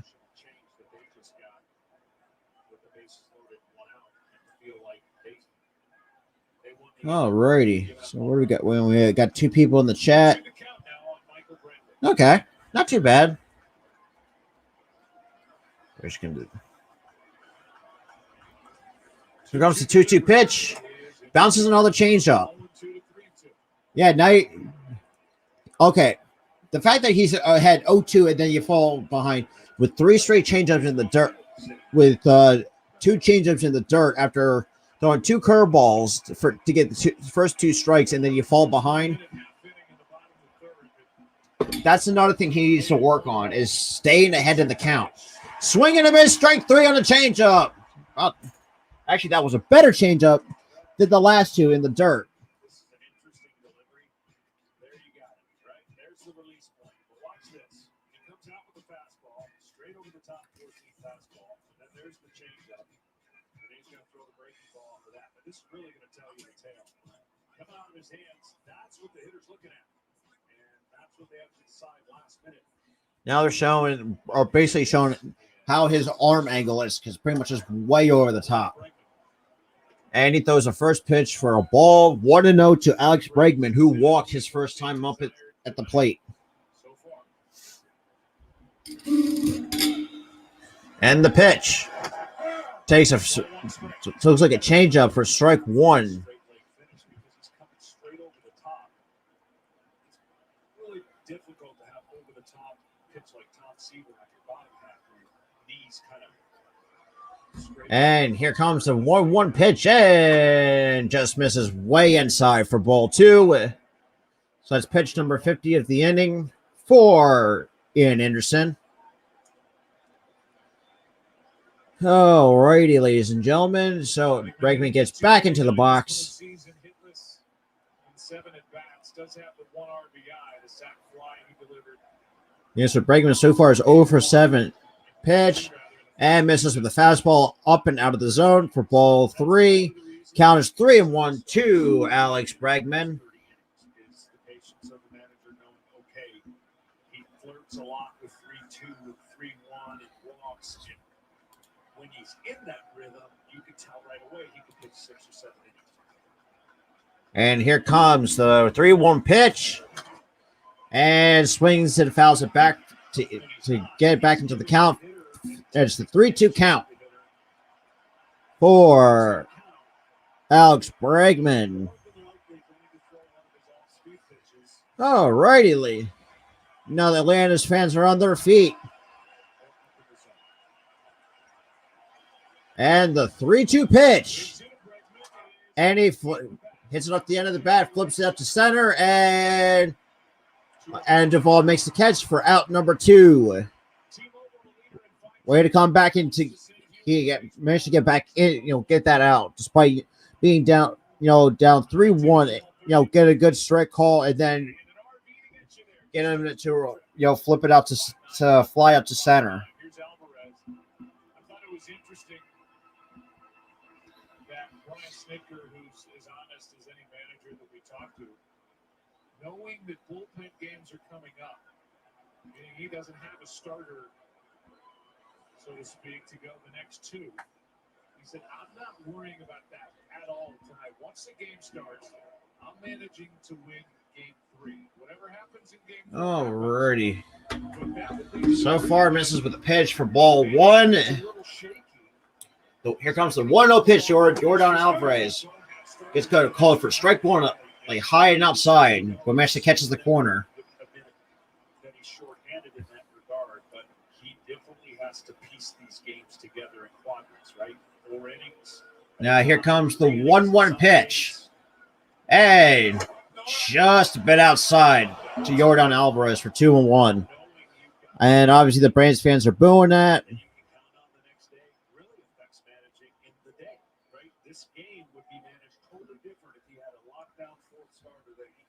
And here comes the 2-1 pitch. And misses for ball 3. A 3-1 count on the dangerous 24-year-old Jordan Alvarez. And with Carlos Correa on deck. And here comes the 3-1 pitch from Ian Anderson. And he walks him. See, typically what happens in the difference between a regular season and postseason, at least the way we approached it, is, we were always taught go strike 1 to make these things work. Meaning, you go strike 1, the averages are in your favor. But you take more chances in the regular season on a 3-1 pitch, 2-0 pitch. You don't do that in the postseason. So you can rack up more pitches if you're not on. And that's what we're seeing tonight.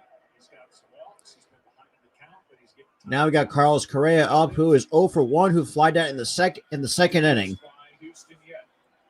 This deep, good lineup. And here comes the first pitch to Correa. Misses up and in for ball 1. Change the scoreboard 1-1. That's why you're also seeing why, like in a Garcia, his average velocity goes up in a postseason because it's limited. If you pitch like that the whole season, it might be difficult for him to get to this point. Adrenaline. And here comes the 1-0 pitch to Carlos Correa. And he bounces a changeup in the dirt. I'm just feel like he's overthrowing it. And Scored first so far in the postseason, 26-7. And scoring in the 3rd inning and leading here in the 4th, 1-0. now Anderson. So yeah, this 4th inning is giving him troubles. He's already up to 19 pitches in this inning alone, after throwing 16 in the first, 14 in the second, and 11 in the third. So tomorrow, game 4 at 7 o'clock. So I will be live for that. I'll be calling that game as well. Oh, sorry about that, guys. I have to update the scoreboard. But not set in stone. And Brian Snitker is going to see how this game plays out before telling the world who gets the ball in game 2. And a 2-0 pitch is called for a strike. Count is now 2-1 to Carlos Correa.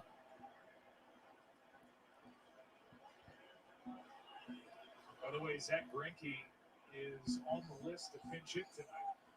Guy with 9 career home runs. That put a smile on Zach's face. And 2-1 pitches misses for ball 3. Zach Greinke is a great athlete that has had an incredible career. He's not the same pitcher that he once was, but as you get up there in age, he will start before he will pitch out of the bullpen. Obviously, I think that's what Dusty would prefer. We got 4 people in the chat. Let's go. And here comes the 3-1 pitch. Strike 2 at the belt. So full count to Carlos Correa at 95 miles an hour.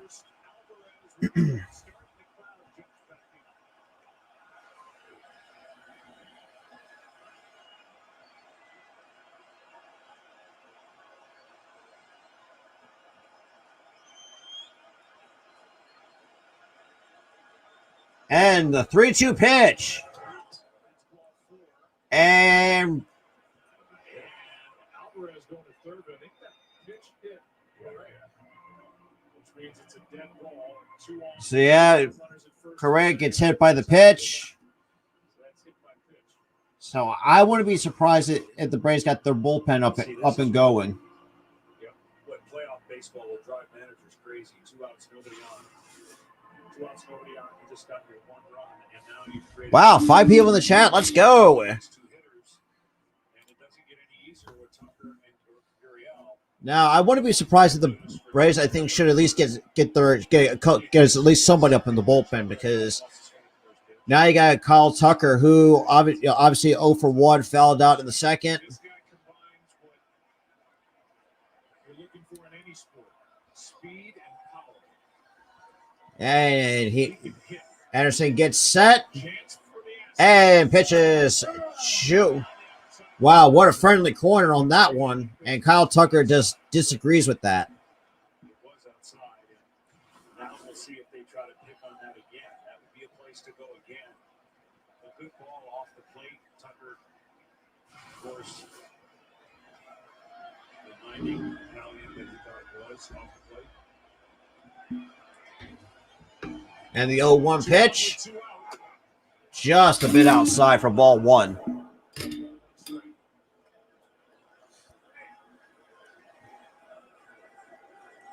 bullpens are quiet now. Andy Garcia was up last half inning. Yeah, like you said, both bullpens are quiet for both the Braves, and 8 for 19 with runners in scoring position, which is insane. Pitches and chop say out the mound and gets out number 3. All right, he gets out of that tough spot with runners on first and second with 2 outs. Pause that because I want no copyrighted music in the stream. So now we're entering to the bottom of the fourth inning during commercial break.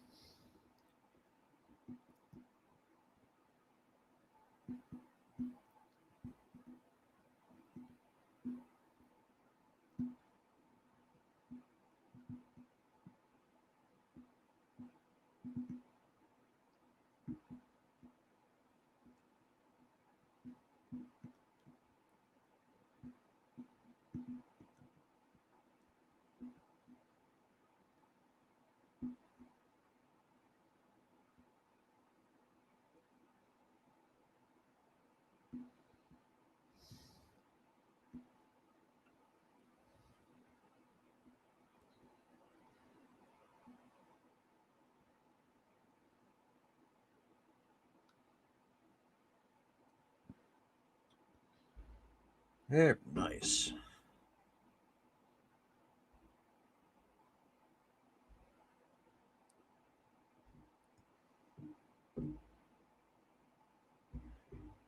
Hey, if you guys are still here in the chat or watching this stream, subscribe to both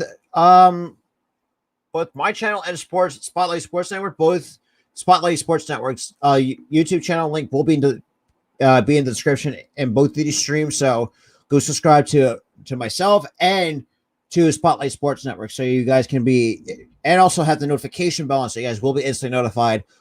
New content, new live streams. Probably from me, a couple gaming streams. So,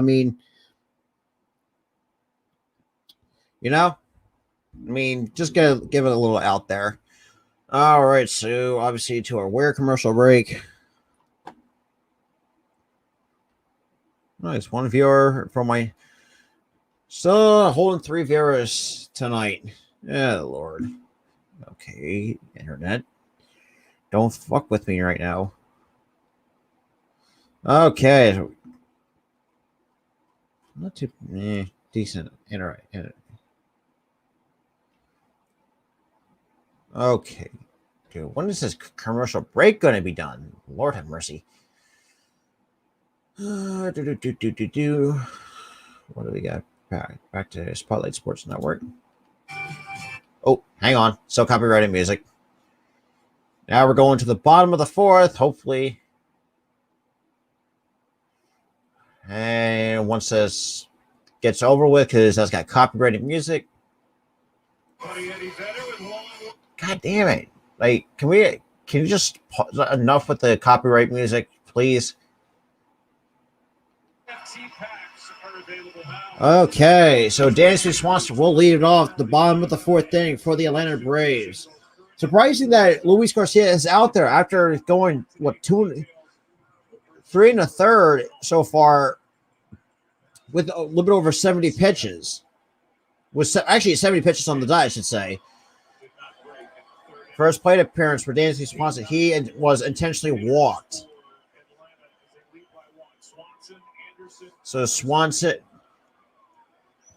So the first pitch to Dansby Swanson is and he fouls it off, and Martin Maldonado off of the mask, and one pitch, one out on a foul out on a pitch that was nowhere near the zone.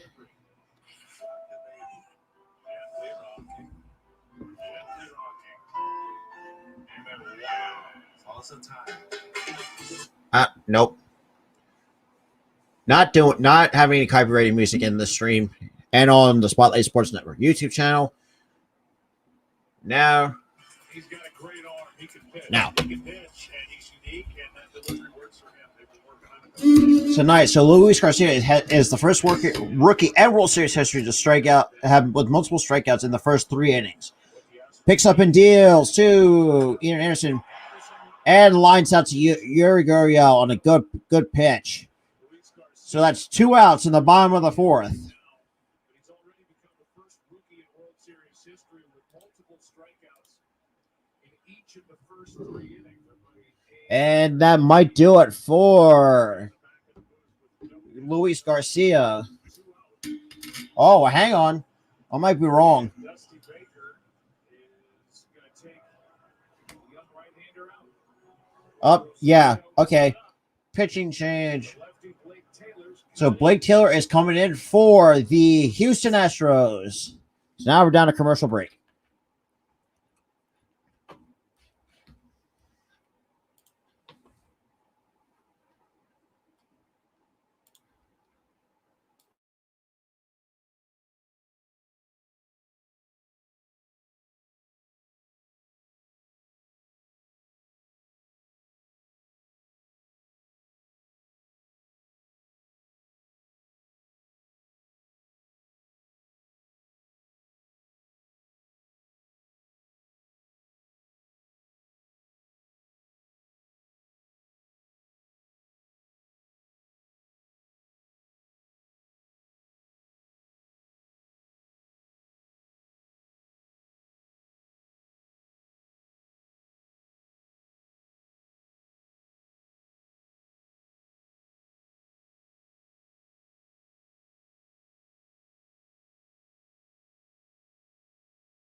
And welcome back.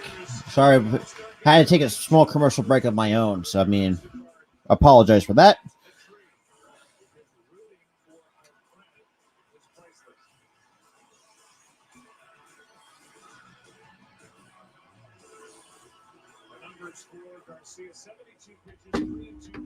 So Luis Garcia went 3 2/3, gave up 3 hits, 1 earned run, walked 4, and struck out 6. Blake Taylor comes in so far with 2 2/3 innings pitched, 0 earned runs with the 200 opposition average to a 4-1, and a good pitch for strike 1 to Eddie Rosario.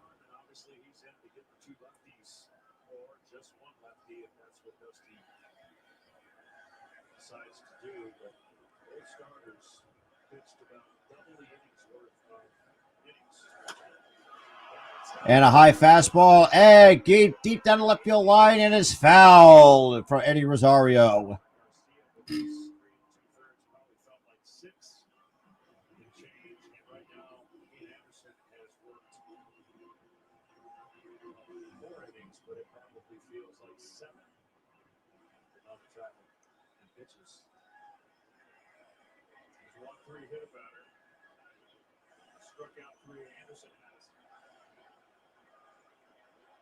Rosario batting with 2 out, nobody on here in the 4th. And the pitch.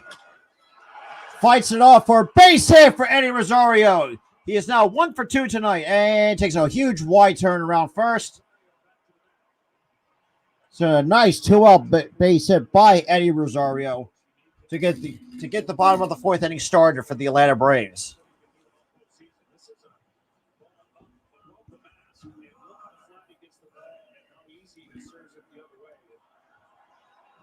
Tell you, when a pitcher's going good and he's nasty and he comes out of the game, it's like, we don't thank you. We don't care who comes in next. Sometimes it can work in an opposite way. And Freddie Freeman up the pitch. Takes a first pitch for a strike.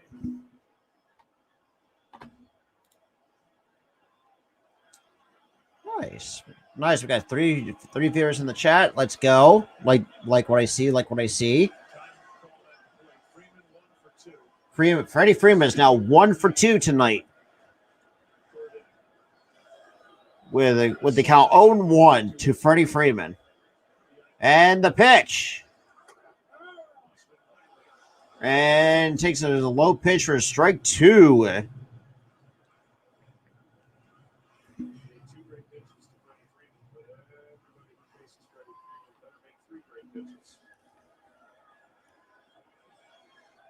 Freddie Freeman is now down the hole, 0-2 to Blake Taylor. And here comes the 0-2 pitch. And lays off for ball 1 with the pitch in the dirt.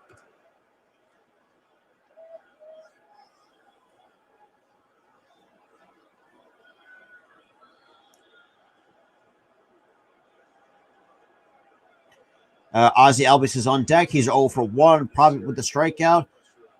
Count is 1-2 on Freddie Freeman right tonight against Blake Taylor. And the 1-2 pitch. Fouls it off. And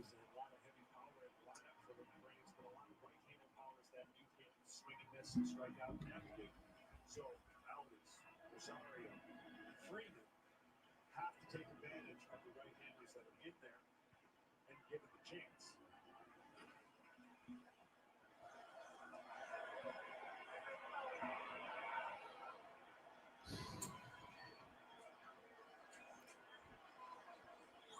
And the pitch. Swing and a miss, strike 3. Taylor comes in, gets up the hit, gets the strikeout, keeps this 1-0. Atlanta Now we go. All right, pause that so I can update this, or actually mute the music. And update the scoreboard. Oh, shit. God damn it. Why do they? I wish they just had an auto.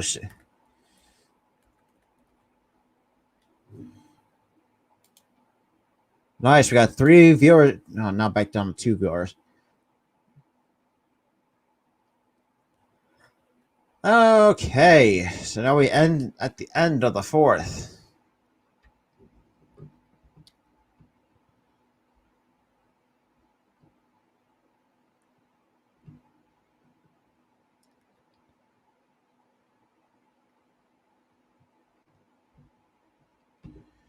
Okay, so far, not much has been going on tonight, obviously, because the way that the weather has been, especially here in Atlanta, obviously being cold, with the little bit of rain, coming down a little bit. I mean, well, there's not really nothing much Atlanta can do. Of course, now we get back to the one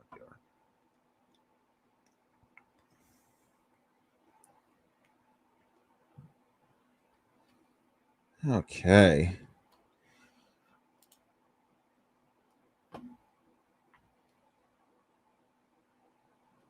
Oh my lord.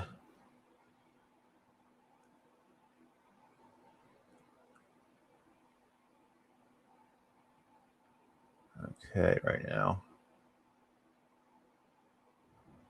Oh, what? That's probably in my Twitch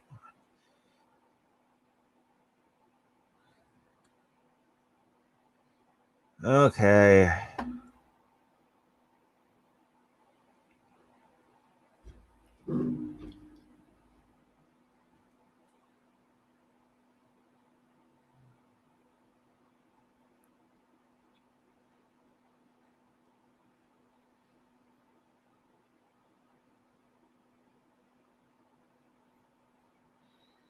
Okay.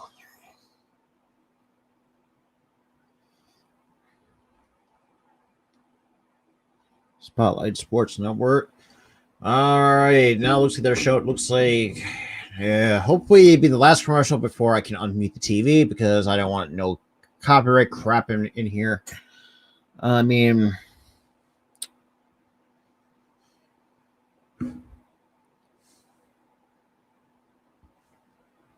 all right. To the top of the fifth we go. First pitch for a strike to Yuri Gurriel.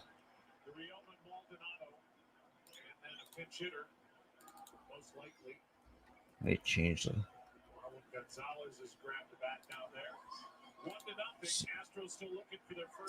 And bounces a changeup for ball one, which surprising he has.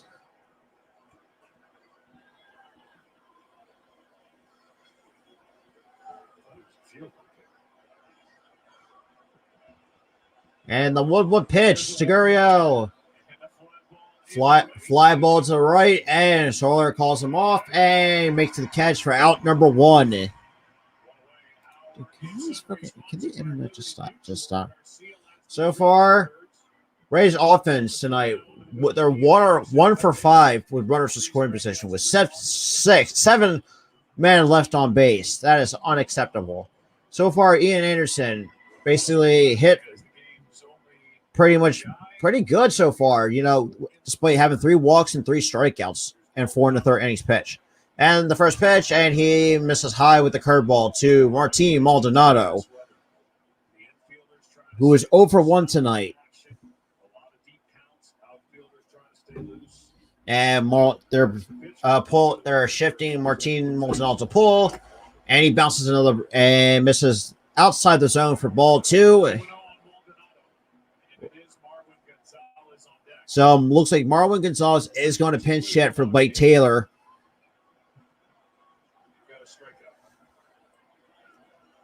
And the pitch.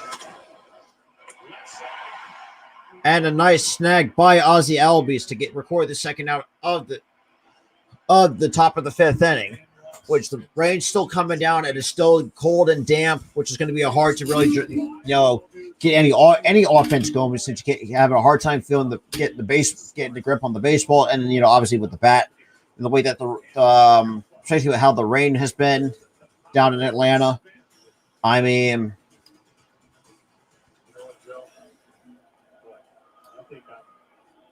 I think I'm getting ready for a try. And March pitch. Did he go for the curveball? Yes, he did. Who was added to the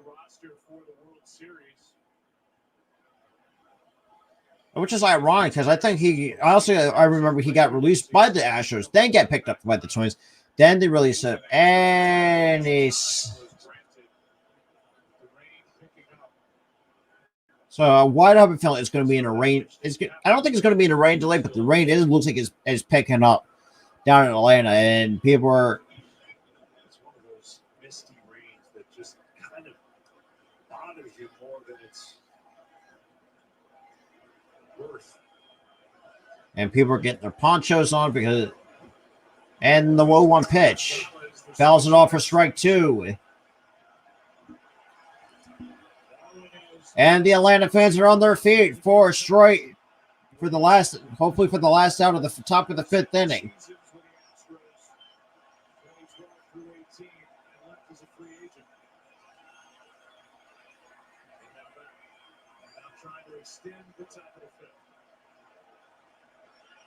And here comes the 0-2 pitch from Ian Anderson. And a nice changeup on the outside half of the plate for strike 3. So that's the end of the 5th, or top of the 5th for the Atlanta Braves. And obviously doing the little check because of the sticky stuff. Extra hot sauce. Tonight, I'll be eating salmon sushi with a Japanese jiggly cheesecake. Very good. Fire. Nice. Yeah. Spare a pound.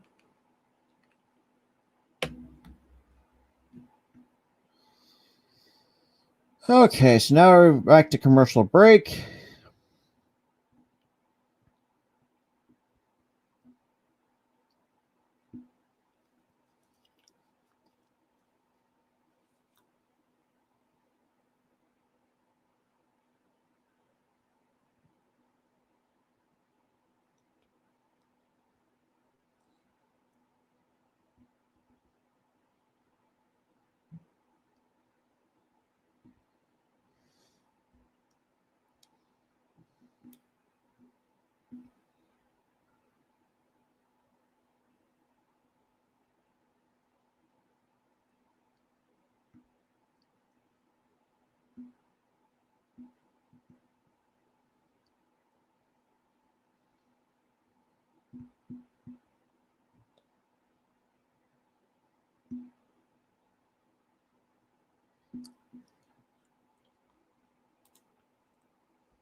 All right, so commercial break.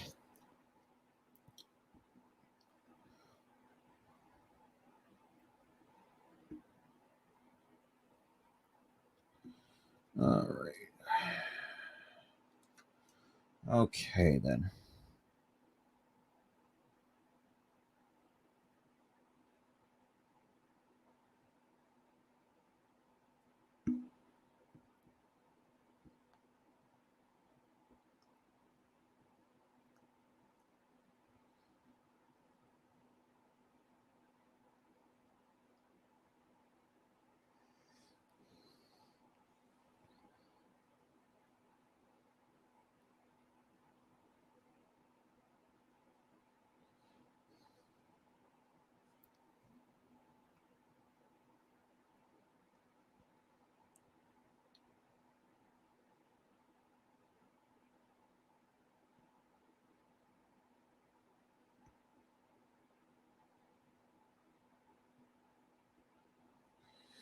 All right, so it looks like Ian Anderson is done after 5 innings of work.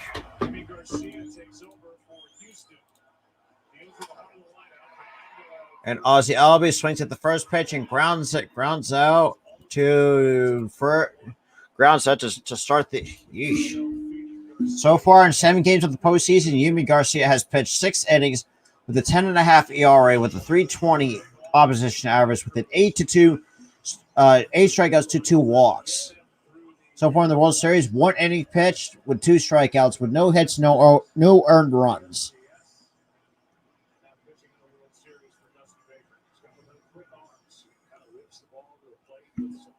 Austin Riley comes up with one man down.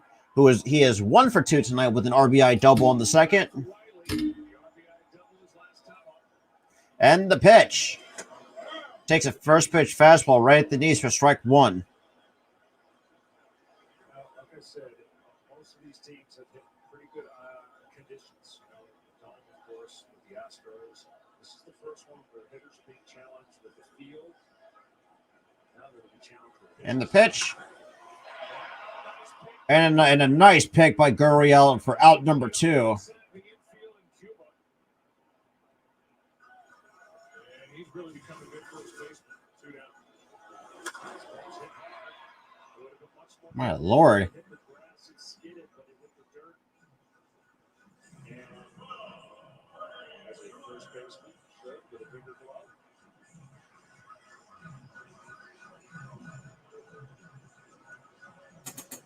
So that's Soler now. and then Soler comes up with 2 men down to the bottom of the 5th. And the pitch. Takes a first pitch fastball at the knees for strike 1. So it must look like but he is 0 for 1 with a walk. And he struck out his first time up.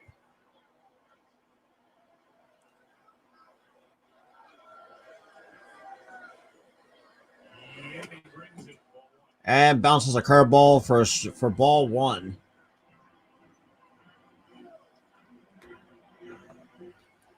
Picked up from the Marlins at the end of July.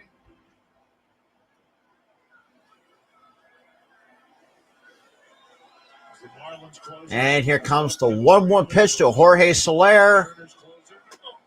And just missed inside. They have their own closer in Ryan Presley, so they are good at backing the bullpen. That doesn't even count Ryan Stanek. Yeah, their last 3. It's tough to snatch a victory when they're leading with those last 3 going in. And the 2-1 pitch and misses inside for ball 3. The Astros in the 6th inning are at the top of the order.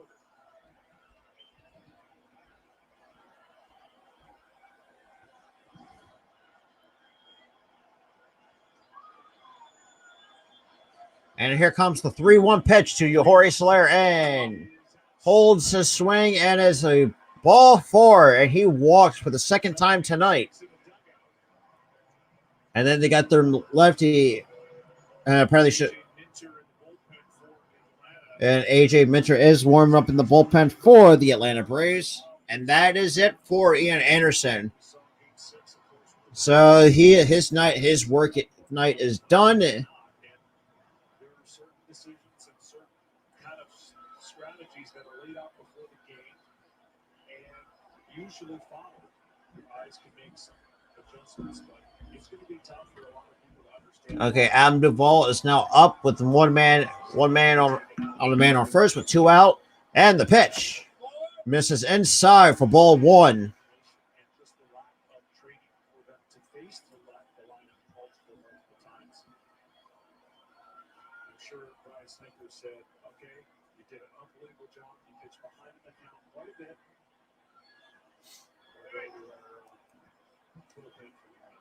Those big power left-handed arms down there.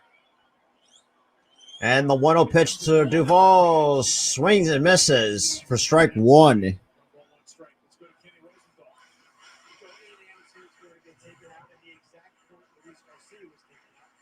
Just as he was about to face the opposing lineup for the 3rd time. And that is the way games are managed today. They are particularly managed this way in postseason. Astros, highest scoring team during the regular season. We have seen them get hot. Okay, so Offense, that's why this is happening. Well, there's another layer. It's Garcia gets his pitch. And here comes the 1-1 pitch. 96-mile-an-hour fastball on the outside corner for strike 2. Snitker's not thinking about the next 2 games, but you do have 3 games in a row. You've got 4 All right, so it looks like obviously Ian Anderson. another layer here. You've got a guy on the mound that has How so, Nightings? through 5 innings. Welcome, my guy. Welcome. Say, okay, 3rd time through, we're going to just yank him because it's Oh, Lord. And here comes the pitch. And fastball misses up and outside the zone for ball 2. Ah, okay. Yeah, I know that feeling. All right, we got a 2-2 count to Adam Duvall. Obviously, now we're going to be a bullpen game for both these two teams.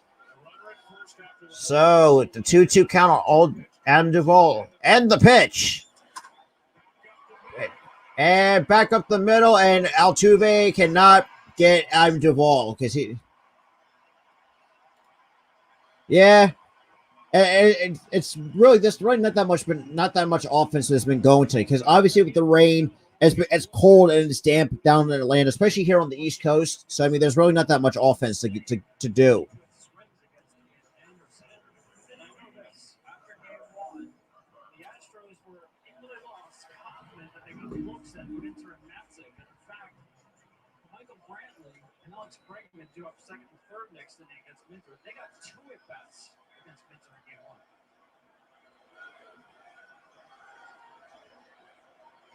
They're going to see him.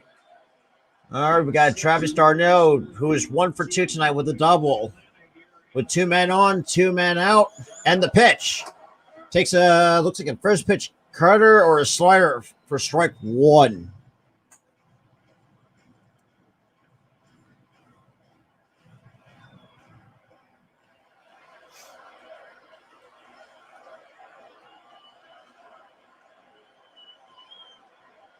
And here comes the 0-1 pitch.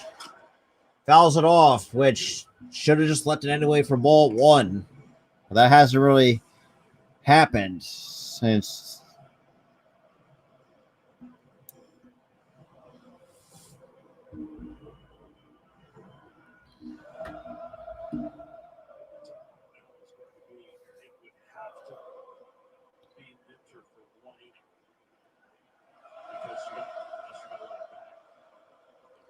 Wow, six viewers in the chat. Let's go. And it fouls it on an 0-2 pitch off.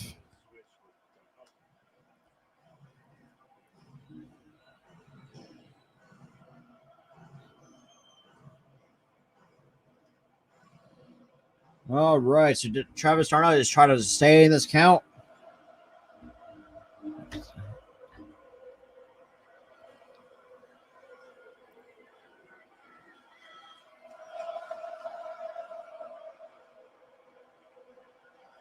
And here comes the 0-2 pitch to Travis Darno. And ball 1 with the breaking ball on the outside part of the plate.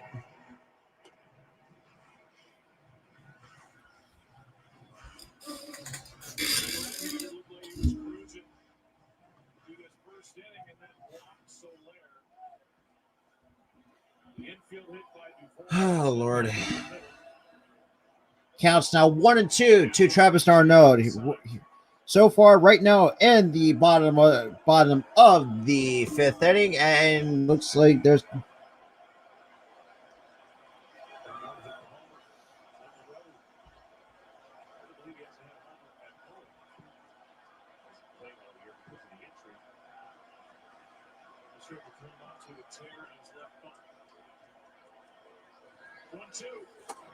And misses with a 1-2 pitch just way inside for ball 2 at 95 miles an hour. And he's wow. And if I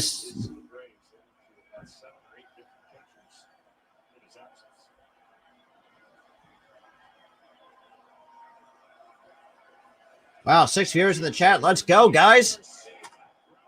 And a ground ball, and that is the end of the 5th inning. So far, Braves are still up 1-0 over the Houston Astros. And going to pause the TV or mute the TV because I don't want no copyright music in my stream. It's not like last time because apparently YouTube actually picked up a small snippet of a song.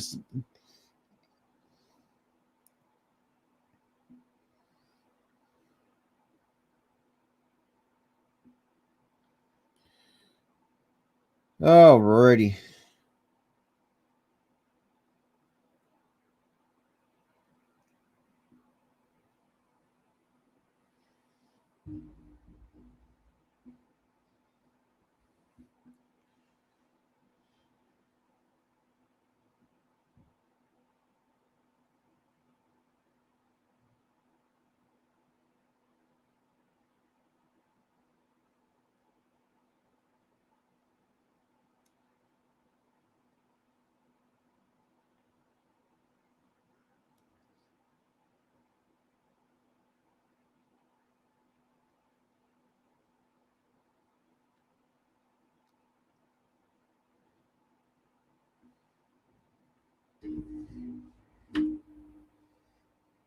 Yeah, exactly. See, exactly, Nightings. That's why I missed. That's why I had. That's why I mute the commercials.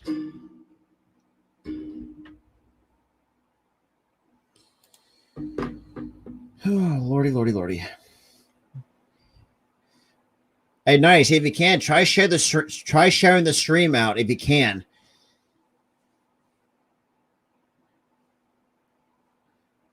Also, for those who are new viewers to the stream, make sure you click that subscribe button down below on my channel and Spotlight Sports Network. You know, with the notification bell on, so you guys will be instantly notified when we upload new content. Or for me, I can do like multiple videos or a couple of gaming streams, or different couple live streams, kind of like this, or just some chill live streams. You know, and sometimes that's all I can do for you guys.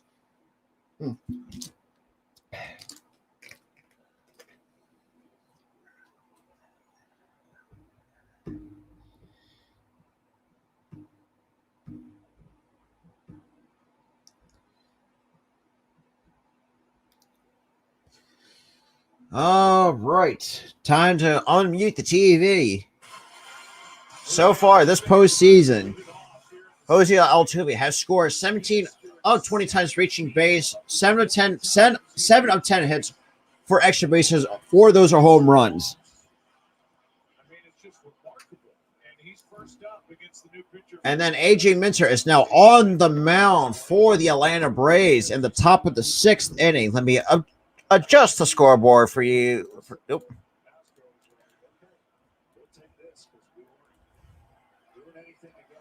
And the first pitch from Minter is... It just misses side. So the count is 1-0.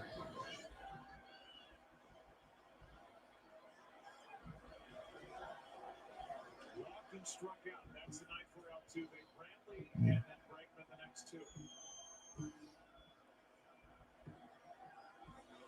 And the pitch misses just inside.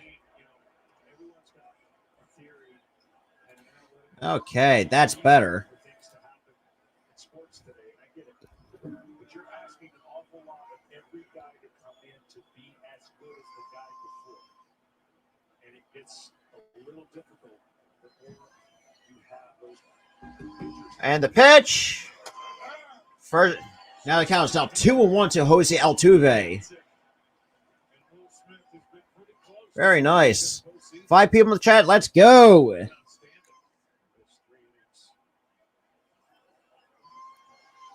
And here comes the 2-1 pitch from A.J. Minter. And strike 2 on the outside part of the plate. So now it counts 2-2 to Jose Altuve.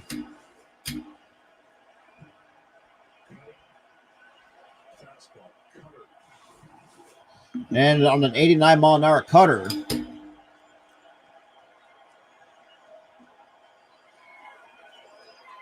Yeah, that's actually what he did for me as well, Nightings. And the 2-2 pitch fouls it off for strike to stay alive in the at bat.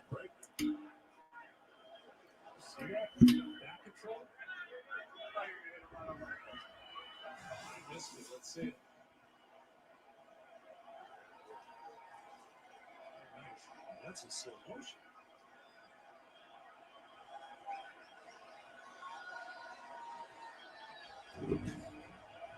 Here's another 2-2 Altuve. First up in the sixth. And the 2-2 pitch. Swing and a miss, strike three. Altuve gets strikes out. So that's the first strikeout for A.J. Minter. Michael Bradley's coming up. Our player resume sponsored by Indeed. Has hit safely in 22 of his last 23 postseason games, 10 multi-hit games. You see the numbers over 9 games in his World Series career. Just a throwback hitter. Solid mechanics that they carry away. Against left-handers, he's probably a little more aggressive on the first pitch than he will against. Michael Brantley is now coming up to the plate. He is over 2. He grounded out to the double play. Ed struck out. And the first pitch to Michael Brantley is a friendly called strike. That's which.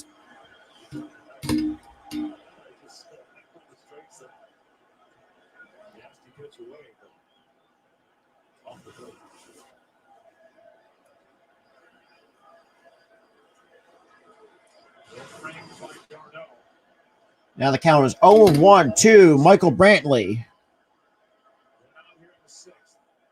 And here comes the pitch. Swing and a miss, strike 2 on a 97-mile-an-hour fastball by A.J. Minter.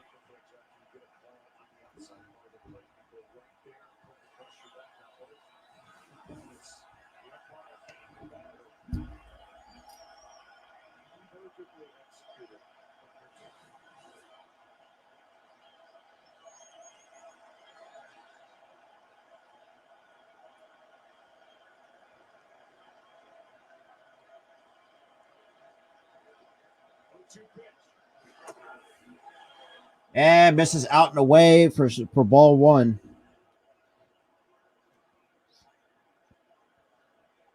Minter really had opened up, feeling as if he had let his teammates down. Or this little roller coaster. Yeah, that's what I said too. Like it's pretty much done about pitching and defense tonight because obviously with the weather too, Nightings. That's very true. And you guys got to think too, like, and here comes the 1-2 pitch by Minter. And Michael Brantley grounds out to Freddie Freeman at first base. And for out number 2 in the top of the 6th.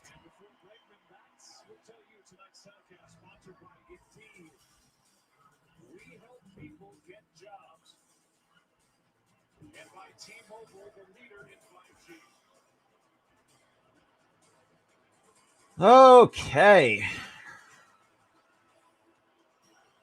So far, I think this is like the first time I've ever called a.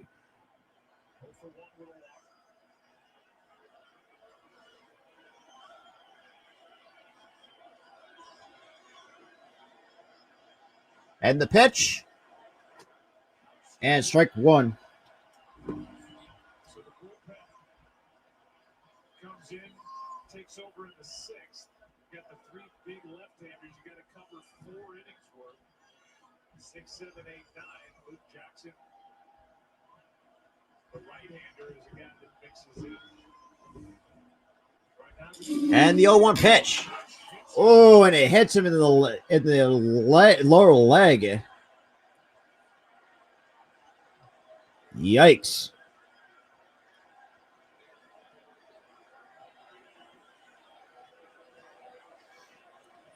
Dusty walks out from the far end of the dugout where he'd been watching, and that just didn't look good at all. 90-some miles an hour, cutting action. And just off the side of the foot. Where the protection's not there. That protection. Yeah, despite wearing the leg guard, did not get any protection on that. Oh, right on the ankle. Somehow Bregman's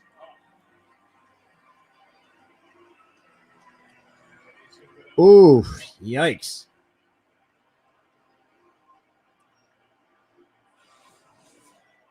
Looks like Bregman's okay.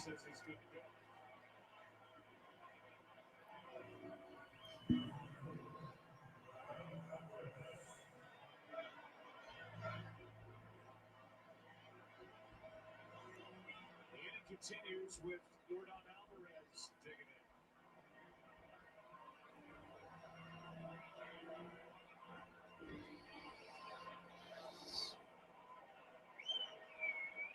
Okay, so obviously Bregman reaches first on a hit by a pitch with 2 outs. And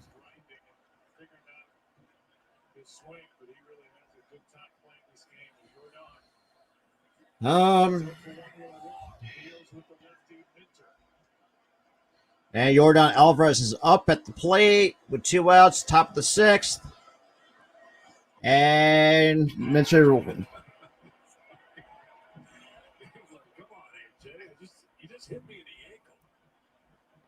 He was getting back to first base. Like,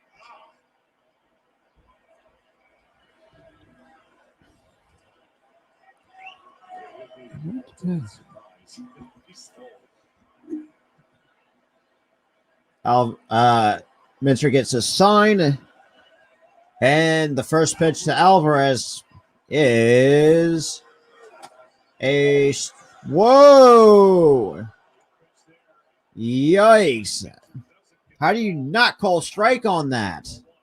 that's why you can't tell me that getting the setup affects the call. He's way outside and reaches really right down the middle.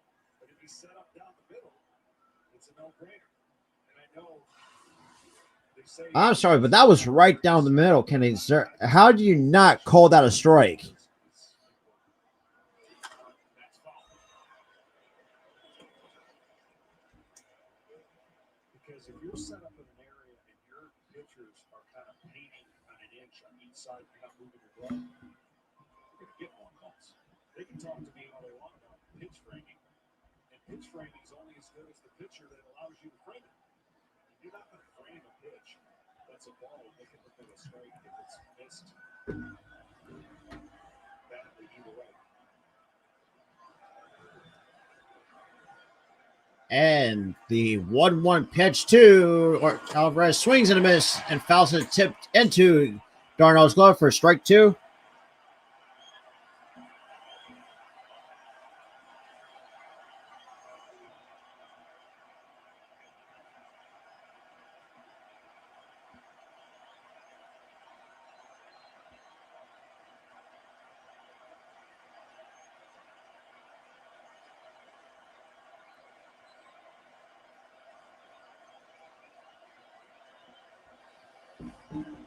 Okay, the 1-2 pitch.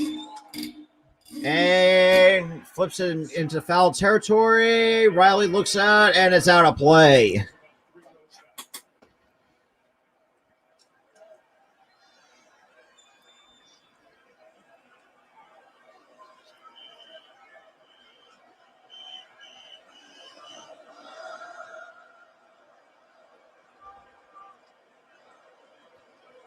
Okay. Just close that right there.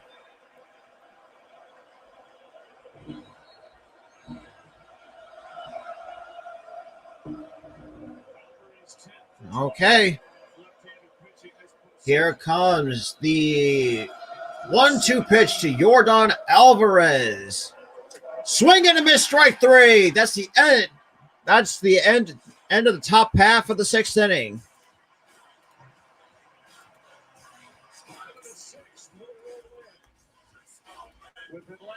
No. Shit.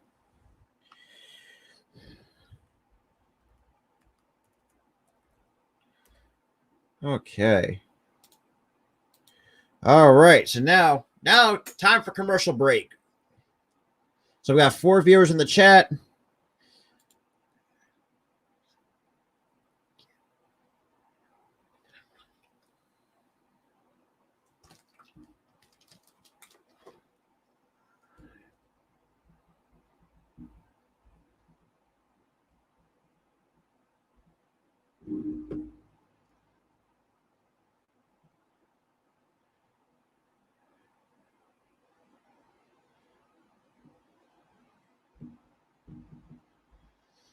Oh, lordy.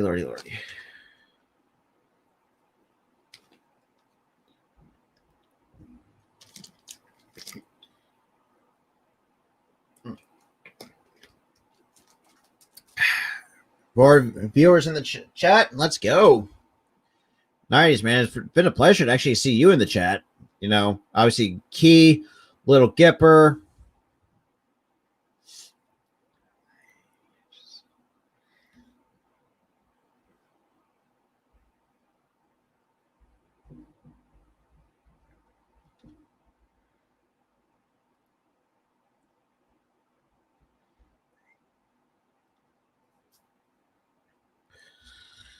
Okay. Do.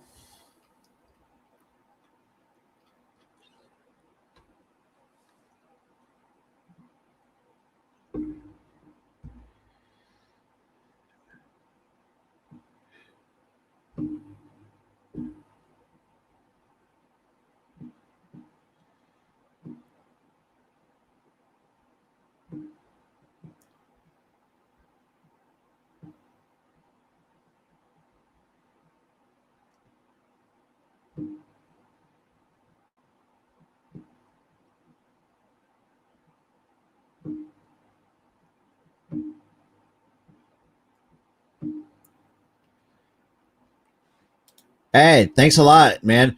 And like I said too earlier in the stream, I am going to do more, start doing more play-by-plays for the 2022 season, especially for my Phillies, which is going to be really nice to do.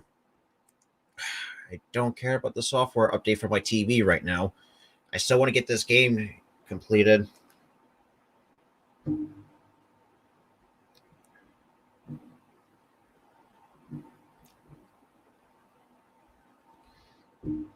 God damn it. Oh, Lord. And like that's night too. I'm going to be live tomorrow night as well. Now we go to the bottom of the sixth. And first pitch is for a ball.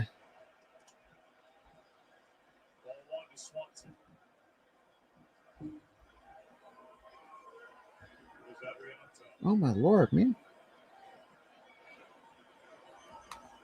Yo, BLSG, what is good? What is good, my guy?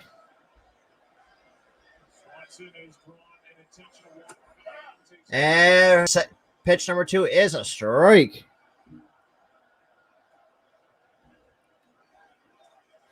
Wow, 6 viewers in the chat. Let's go. Hey, guys, if you like the stream, share this. Yeah, man, I appreciate it, my guy. And I'm going to be live tomorrow night too for Game 5 or Game 4 of the World Series as well. And pitch just a bit low for ball 2 to Dansby Swanson.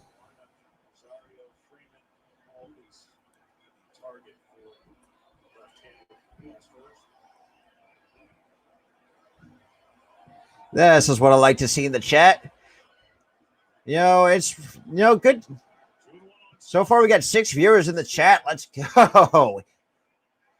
Oh, Lord. And the pitch. Just a bit outside for Dansby Swanson with the count 3-1.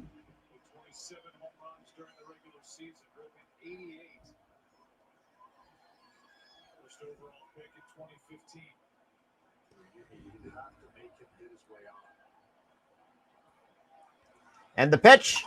And he swings at ball 4.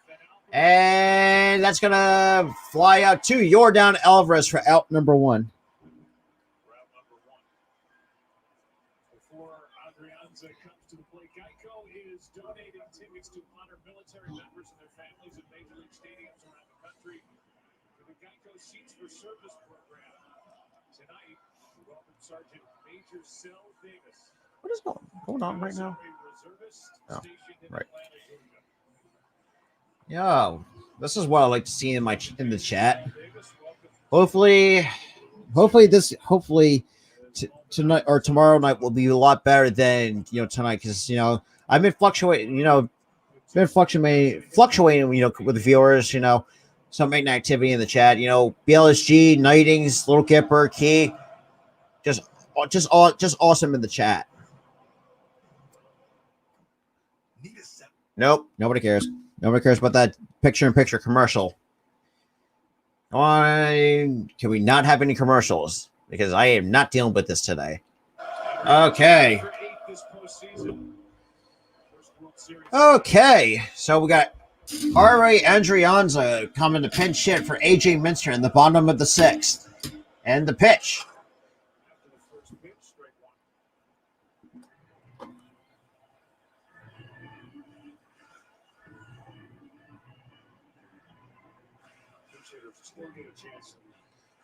Yeah, I mean, hey, look, there's nothing we can do about it, though, man. They're so Not easy. exactly. That's why I mute commercials because it's like because I can't trust because I know they're going to have copyright music in them. And a pitch outside for ball 1-2. Ari Andrianza. Intelligent and best prepared player. Coaches never have to tell him to get ready. At the end of the 2019 season, he managed the game for the Twins in place of Rocco Baldelli after the Twins had clinched. But his goal was not to be a manager or coach. Oh Lord. And swings would have been ball 2, but now he's down at the count 1-2 to Yimi Garcia. He had 72 pinch hit plate appearances this season. He led baseball in extra base hits coming off the bench. Damn it! Can you stop? 16 hits total. 5 doubles. 3 pinch hit home runs as he bats for AJ Mitchell. I don't think so. BLSG. I think I lost faith.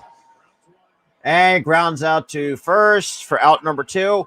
But BLSG, to answer your question, I say I pretty much lost faith with this team because the fact that now Miles Sanders has got put on injured reserve. I mean, I could probably talk about that on a different stream. So right now, my answer is no. For Yimi Garcia. As he gets 5 and 4 outs here in a 1-run game.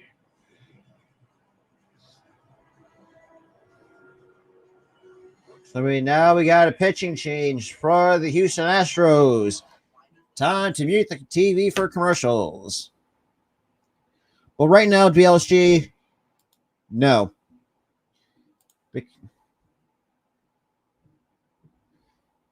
Because the fact that with the way that Sirianni's going about it, I lost faith in this team. And I just dropped a video talking about Deuce Staley. And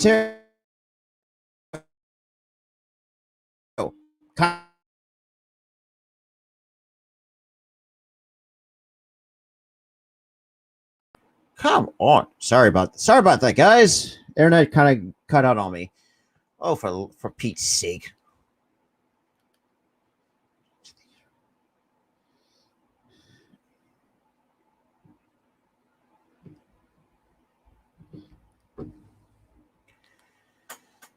Watch. Lord of mercy, man. Sorry, man. My internet's kind of buggy at the moment. Yeah, thank God. At least I keep the TV still muted. Right now, 7 viewers in the chat. Let's go. Let's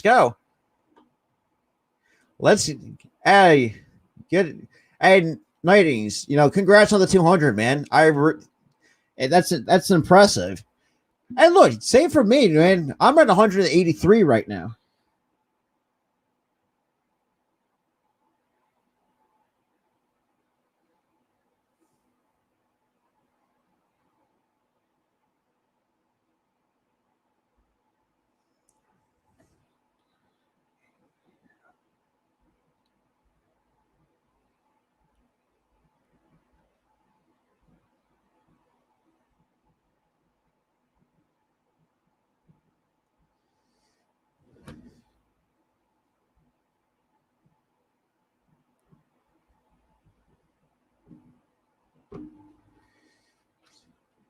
Come on. Okay, so we're getting ready to come back. Hey, look, Murray's 17 away. You would think, First pitch from Rayleigh is up and away to Eddie Rosario.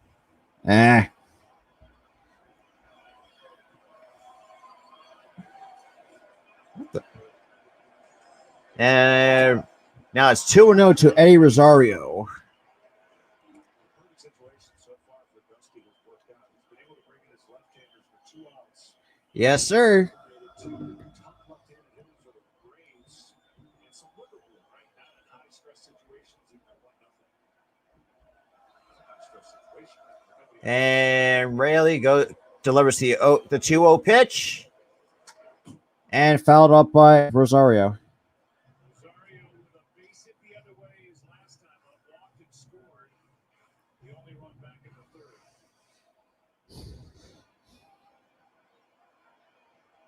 struck out his first time up. There's the shift.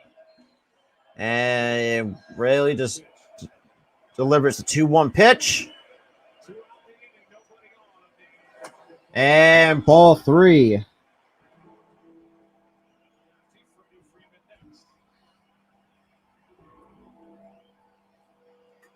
Yeah, I'm actually.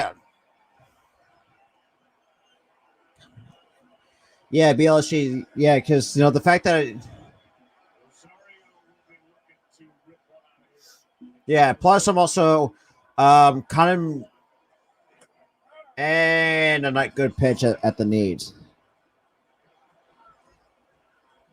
Okay.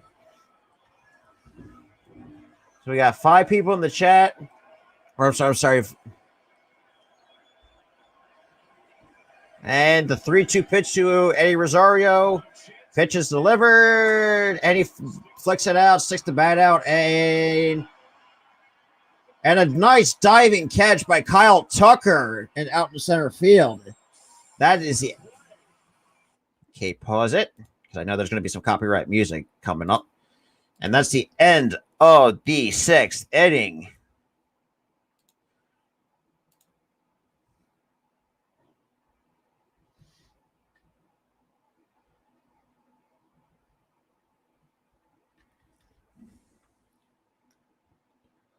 There's also 90s too. Like the reason why I have like Streamlabs, Street Elements, and even Nightbot too, because like I've been having like these these unnecessary like trolls coming in, basically like spam kind of things. So I'm basically kind of tightening it up a little bit in my chat. So so Nightbot can take care of that for me. So at least other than because I know you and BLC are my mods. I also added more like bot moderators, so it'll be easier to have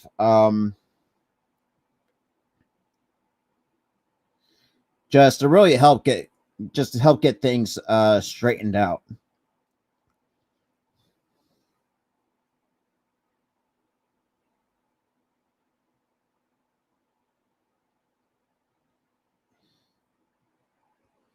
Oh, really? You're not?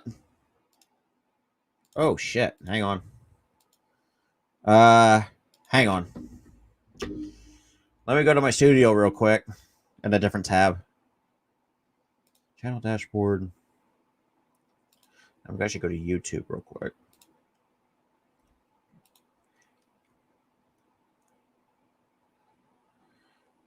BLS. Okay. BL.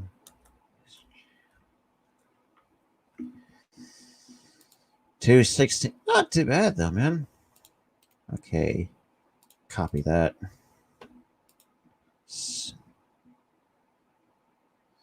Okay, community. Really? I would have thought.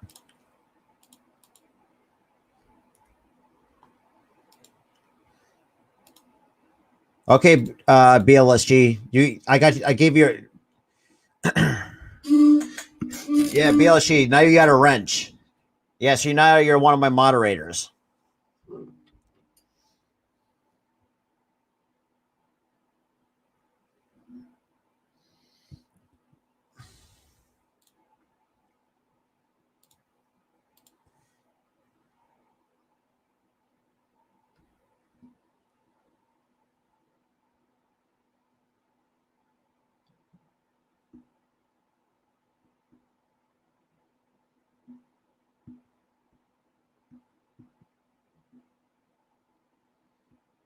No problem, BLSG. Not too bad. Like when I did it, like I mean, I'll talk a little bit more about the. Oh, hang on, I got to unmute the. Oh, let's hit the HBO button. Whoops. Now we are. Oh shit! I need to update the scoreboard. Hang on. First pitch for a strike for at the top of the zone from Luke Jackson, who stinks.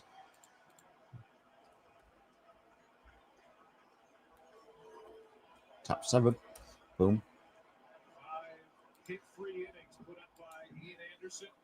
And Jackson with the pitch, and just a bit high. Jackson's key is throwing strikes with his fastball. 97 miles an hour, wipeout slider. He wants to go with that pitch. He throws enough fastballs for strikes. I mean, you guys can share the stream out, to help help get it out there. And obviously Luke Jackson steps off, and we got Carlos Correa up at the plate with the count 1-1 at the top of the 7th, and the pitch swings and fouls it back. So now Correa is now down 1-2 to Luke Jackson. So the last time that the team with no hits through 6 was in 1969 New York Mets against Baltimore. That's very interesting. Now they're going to 1-2 pitch. Woo! Disgusting slider misses outside for ball 2.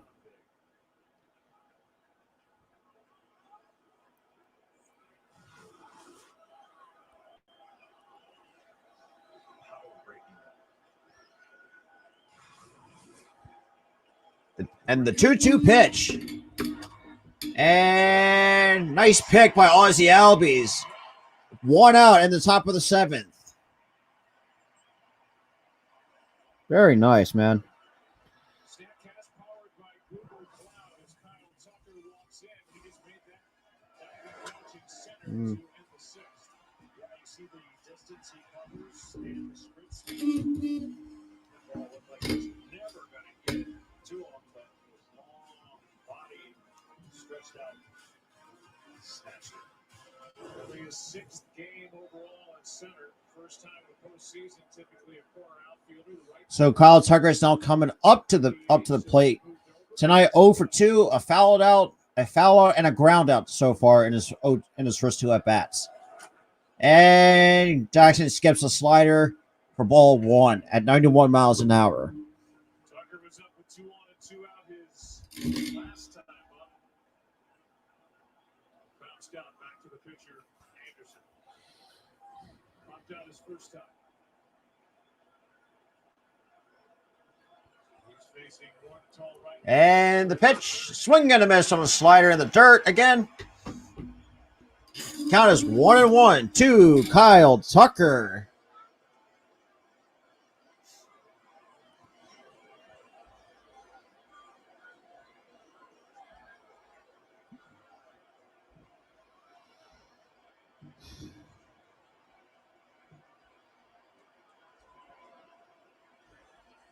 And the pitch, just a bit high for ball 2 to Kyle Tucker.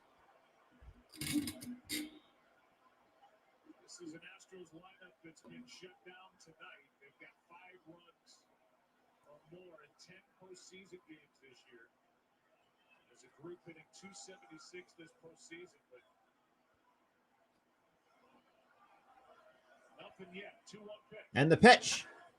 Is in the air to center. And a line, and Kyle Tucker lines out to Adam Duvall for out number 2 on in the top of the 7th inning. Offense is for real tonight. This has been a great job by the Atlanta Braves. We'll see how many pitchers it will take to hold them down. Now we got Yuli Gurriel is now coming up with 2 outs and the top of the 7th. He is over 2. He struck out and he flied out in his 2 at bats so far tonight.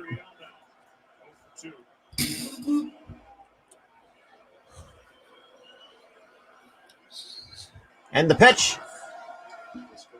And the first pitch slider swung and foul back for strike 1 to Gurriel, the first baseman.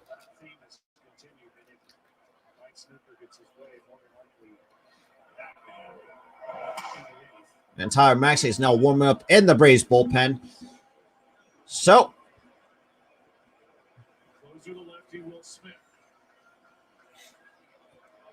and the 0-1 pitch. Gurriel grounds it to Riley, who bounced and picks it by Freddie Freeman for out number 3. And that's the end of the Astros top half of the 7th inning. Pause it. There's going to be copyright music.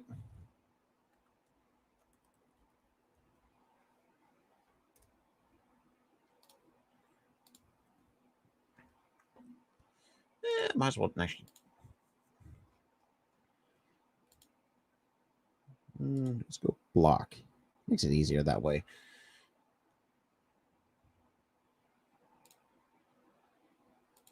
Actually, black looks pretty nice. Just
okay.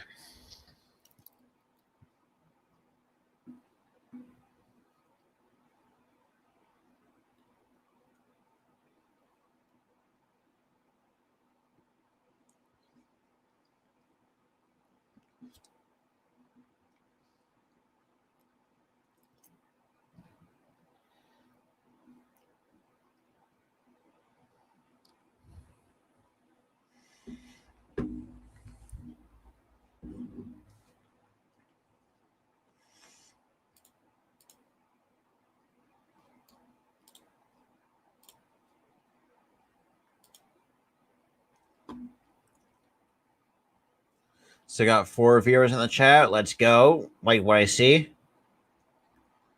Not too bad though, man. Good interactive in the chat. What the? Hello, what are you doing?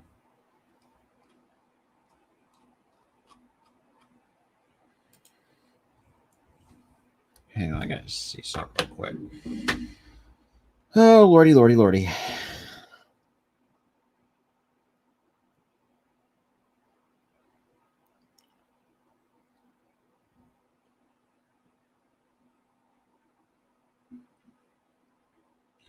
Now we're back to the first pitch. Ball 1 in the bottom 7th. God damn.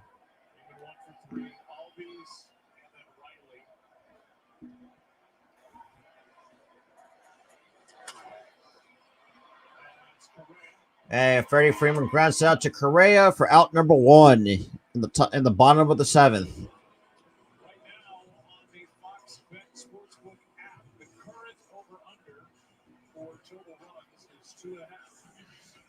So the current odds for total runs tonight is under 2.5.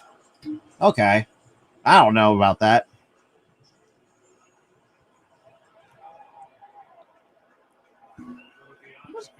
Okay, let me read.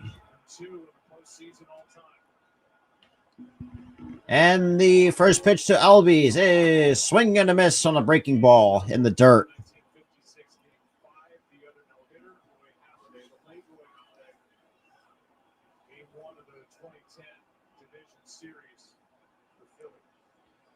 Yeah, of course they had to mention. So they're shifting Albies to pull to the left, but there's a huge hole in the right side. And a line out to Correa at short. 2 outs in the bottom 7.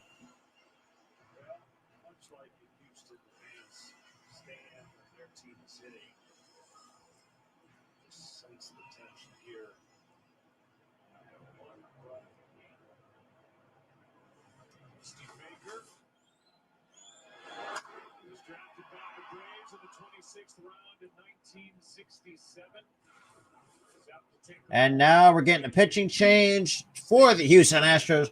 Ryan Stank is coming in into the bottom of the 7th with 2 men out. And pause the TV.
Alrighty, man.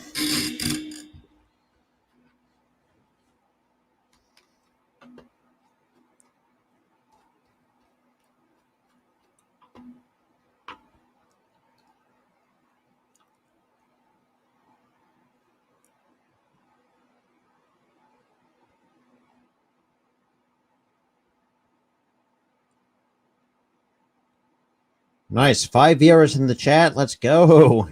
Oh, now back down to 4. Damn it.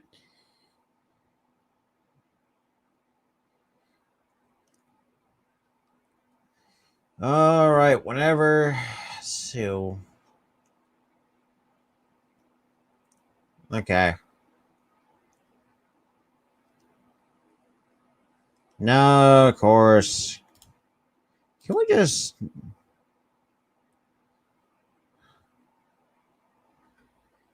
Oh, my lord, man. My eye itches. Okay. Nope. The game sponsored by Football. Okay. Back to game action. Ryan Stank has now come on to pitch for the Houston Astros. And the first pitch to Riley swings and a miss, strike one at the 98-mile-an-hour fastball up in the zone. Ryan Stank so far, 9 games this postseason, 7 2/3 innings pitched, a 2.35 ERA with an opposition average of 1.160, striking out 6 with 6 strikeouts and 2 walks. And the 0-1 pitch, just a bit outside at 98 miles an hour.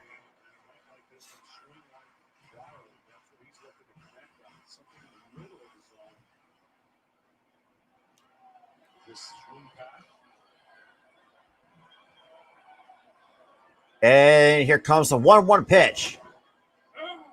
Oh, he called that a ball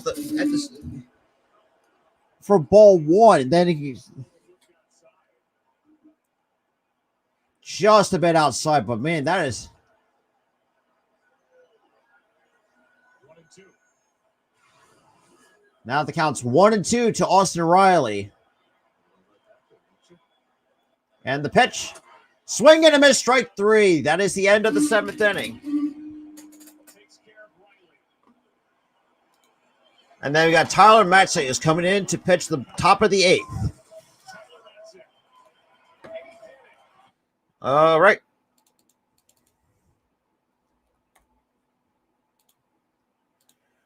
All righty.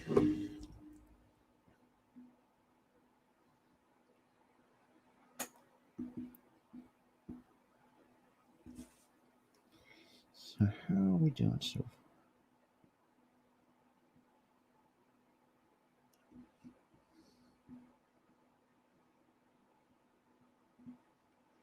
So we still got 4 viewers in the chat, which is I like to see.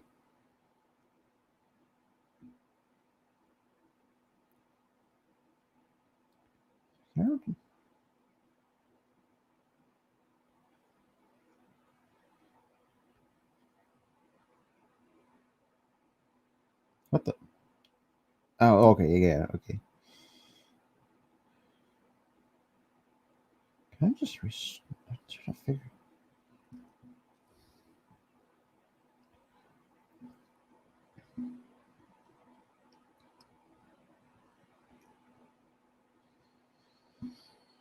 Oh, Lordy.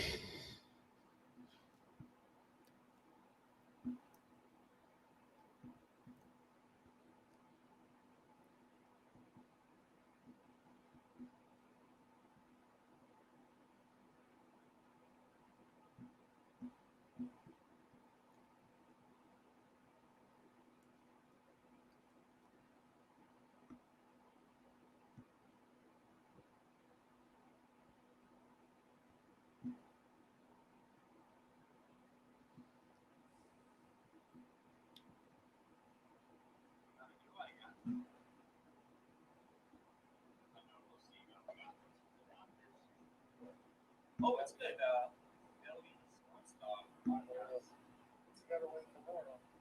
Yeah. Oh, yeah. We gotta win that game. Like these games that you know you can win, you gotta win because you can't like. We come down to that, and it's like I don't get that though. It's like imagine pushing up like otherwise it's like division, and I think that's what makes it fun. Oh yeah, that's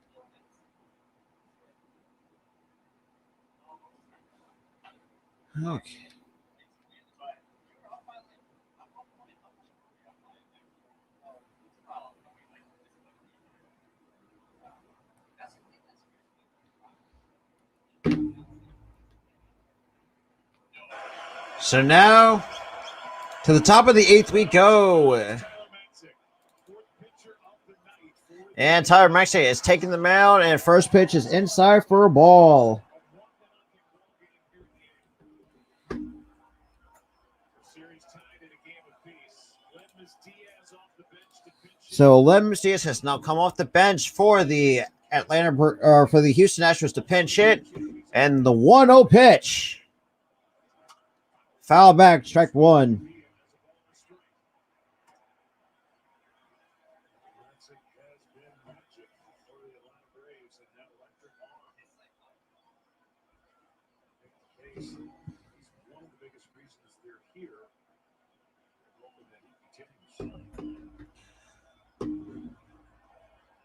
Anderson to Minter to Luke Jackson, Tyler Matzik, his 1-1 pitch. And the 1-1 pitch just missed inside at 97 miles an hour. Last team So right now, Atlanta, I don't want to jinx it, though. I mean, kind of want to do. Now, so far on the screen, Atlanta, the Braves are right now having a combined no-hitter through 7 innings of work so far tonight. And the 2-1 pitch. And floater out to left. And that's the end of the no-hitter. Ledmus Diaz gets on to start the top of the eighth. just landed for the Astros in the perfect spot. Yeah, it was in the perfect spot. Rosario placed pretty deep. So once Swanson got out there, it actually buckled Rosario just a little bit, almost as if he was getting too close. Yeah, looking at that, Rosario takes his eyes off the ball, looks at Swanson. Oh, Lord. Yeah, the hesitation of Swanson coming towards him, and then the fact that he was playing so deep. And the bench is surprised that that ball fell in. And I thought Rosario was going to make that catch, but that's the end of the combined no-hitter for the Braves pitching. For Houston, and the batter is Jason Castro. God. And then Jason Castro is now coming up to the plate as another pinch hitter in tonight's ball game. And the pitch. And good block. Really? I'm going to have to check that out later. If not, probably tomorrow. If not, whenever I have time, because because I also got work tomorrow as well. Plus, another live stream at 7 o'clock tonight or tomorrow night for Game 4 of the World Series. Hold up here with Diaz at first. They're going to use a pinch runner. And they are. Siri. They finally are making that call. They're making classic weight. So now Alemus Diaz is now getting a pinch runner for Siri. Siri is going to be pinch running for. No, has had a tough time throwing out base stealers. Yeah, so Siri has now come on into the ball as a pinch runner for Alemus Diaz, who got a lucky base hit right. Restless, because this has taken a long time. This season, they're now just 2 for 43 throwing out base stealers. It counts now 1-0 to Jason Castro. Speed in game 2.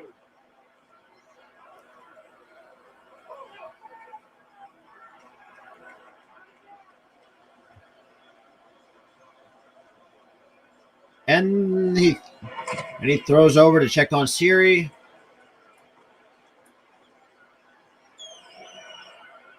Castro at the plate.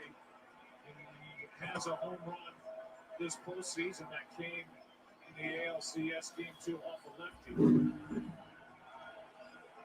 Wins Hernandez. So here comes the 1-0 pitch to Jason Castro, and it's just a bit upstairs for the count 1-0 to, or I'm sorry, 2-0 to Jason Castro.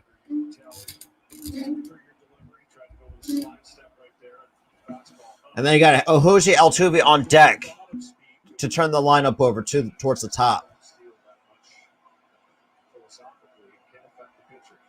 So it looks like he's about to run. Swing and a miss, strike 1 to Jason Castro. Just a super late swing.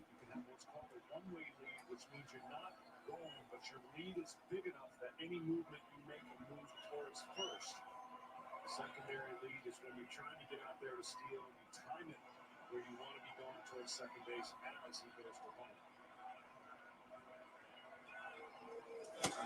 Swing and a miss, strike 2 by Jason Castro. Counts now even 2-2 and the top of the 8th.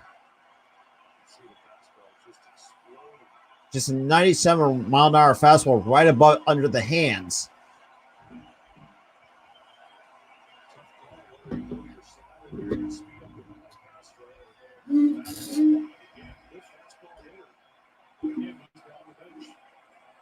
And the 2-2 pitch coming to Jason Castro. And swing and a miss, strike 3 at 98 miles an hour.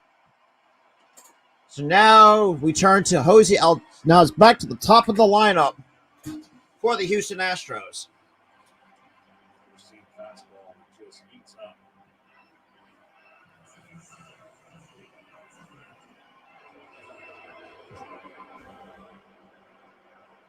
That's when you know it has great carry because you swing underneath the ball. That means it has great life because you as a hitter have like 0.0. So Tyler Massey this postseason. Oh, okay, well, never mind about the graphic. Reading the graphic though.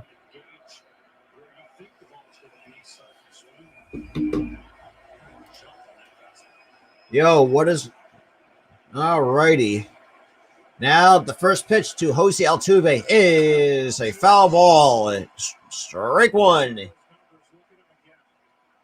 Tyler Massacre, runners on to this postseason. He has faced 23 batters. Hitters are 1 for 20 against him with 14 strikeouts and 2 walks against Tyler Matzek in this postseason.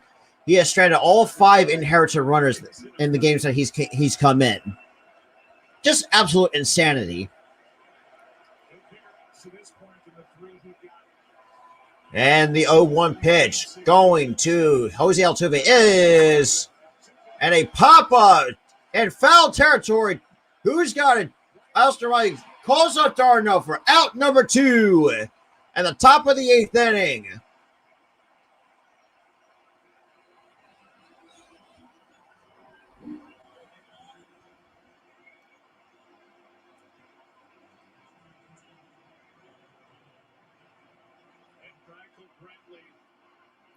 And now Michael Brantley is now coming up, who is 0 for 3 tonight with the ground out.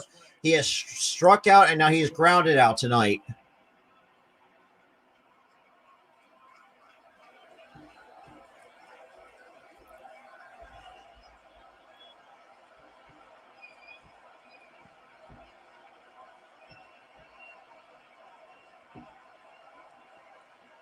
And the first pitch to Michael Brantley is a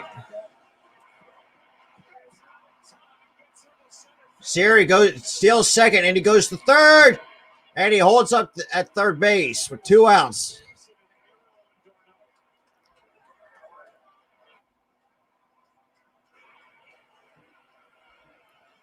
We got enough looks at his move. He went on first move. 2 strikes, trying to steal his bag.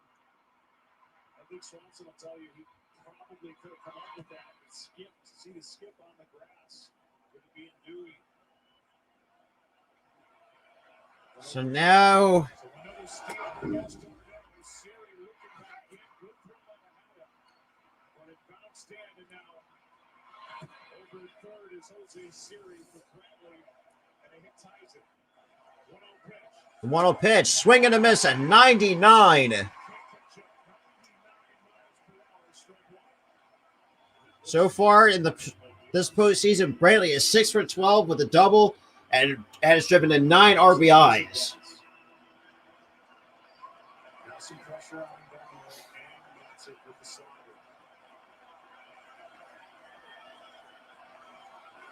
And the 1-1 pitch to Brantley. Fouls it off again at 99 miles an hour.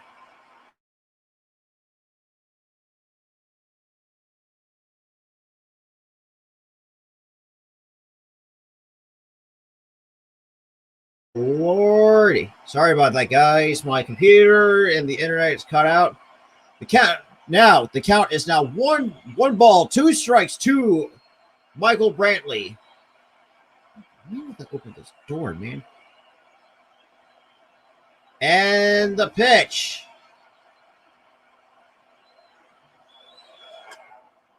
And popped up left side of the infield. Riley calls everybody off. And Riley bells out Tyler Matzik.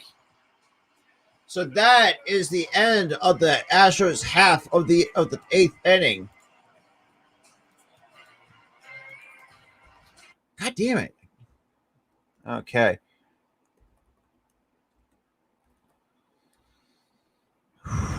Lord have mercy. Not a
All righty. Now commercial break. Lord have mercy, man.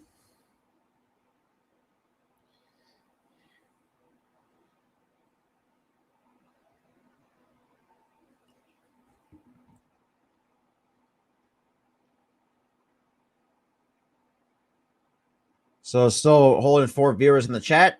I like to see that.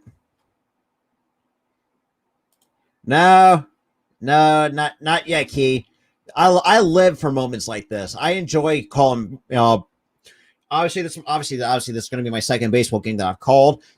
I enjoy calling doing this. Hey, look, it happens the same thing when I did the Sixers game too. I mean, it happens. Now just hoping with these goddamn commercial breaks will hurry the hell up. God damn. Yeah, I ain't bored yet. I enjoy. And besides, the way that his game has been right now, it's been going quick. Because right now, I've been live for almost 3.5 hours. Had to get me a little bit of snacks before I went live. Then played this network's intro, then my intro. But yeah, so I am not completely bored yet. Definitely going to make a post game short though right after this. All right. Others on the line, less than 50 fans have predicted the postseason perfectly. The MLB postseason bracket challenge presented by Roman. Those who entered. Yeah, the way that Houston's gone doesn't really. They squandered it. They broke up the combined no again for the Braves against the Braves pitching, and Kendall Graveman now has come on to pitch for the Houston Astros. So the postseason in 7 games, 8 innings pitched, a 1.13 ERA, a 179 opposition average, and now Castro has now come in to catch a replacement for Martin Maldonado, and Jorge Soler is up. Correa with the long throw, and it gets him. 1 out at the bottom of the 8th.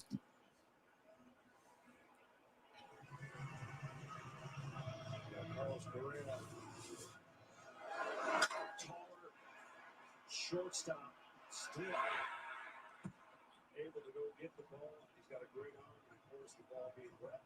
His hand being wet, probably because it touched the grass. The easiest way is one hop. And a nice 1-hop throw to get Soler out to get the first out in the bottom of the 8th.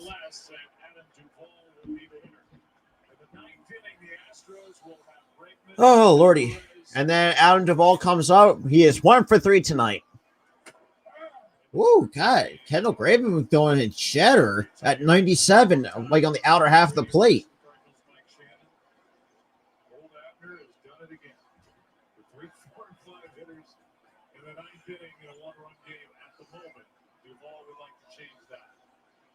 All right, the 0-1 pitch. Chops it foul. Now down on the count 0-2.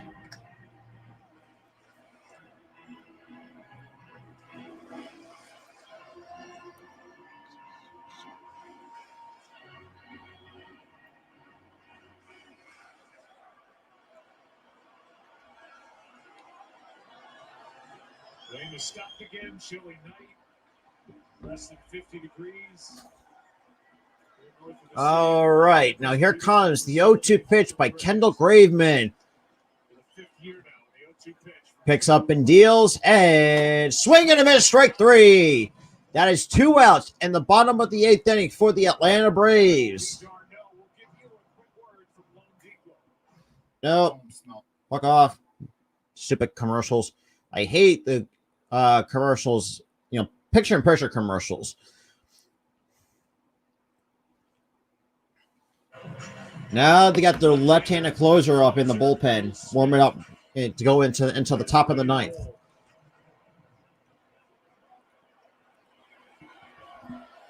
And Travis d'Arnaud comes up 1 for 3 with a double in the 2nd inning.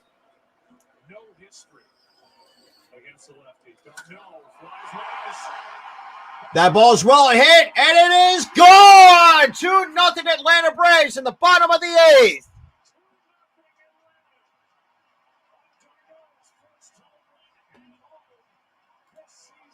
Travis d'Arnaud with a bomb to dead center field.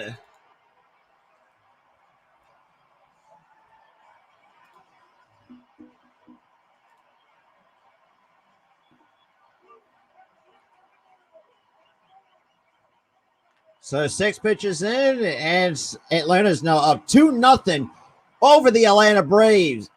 Or actually, Atlanta's over. Yeah. Yep.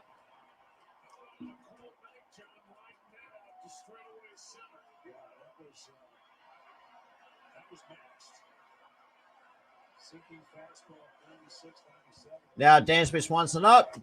Takes a first pitch breaking ball for strike 1 after Graveman gave up a long home run to Travis d'Arnaud.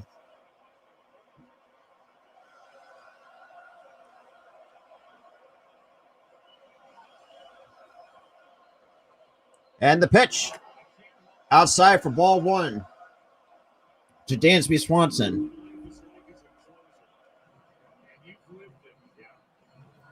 Smith is getting ready. It's been a dominant night by the Braves pitchers all night. Now it's 2-0. This stadium is beyond loud. And it's up to Smith. And the pitch. And fouled off by Dansby Swanson. Now he's down 1-2 to Kendall Graveman. Yeah, there's a huge adrenaline rush. Right now, that's a huge relief that he knows he can at least afford a mistake. Meaning a solo home run doesn't beat you. And you come into a game, luckily for Will Smith, he's not a back-zipper guy. He relies on spin to get it done. Swanson set up and run, too. And the 1-2 pitch. Outside for ball 2. 137-foot move blast by Travis Darnell.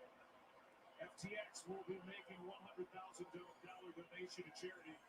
Player with the longest move blast to the postseason gets to choose the charity. Darnell went 437 feet to dead center field to give the Braves a 2-0 lead over the Houston Astros tonight. 2-2 count on Dansby Swanson. And the 2-2 pitch. Swing and a miss, strike 3. And that is the end of the 8th inning. Pause it. Copyright music. Don't want that.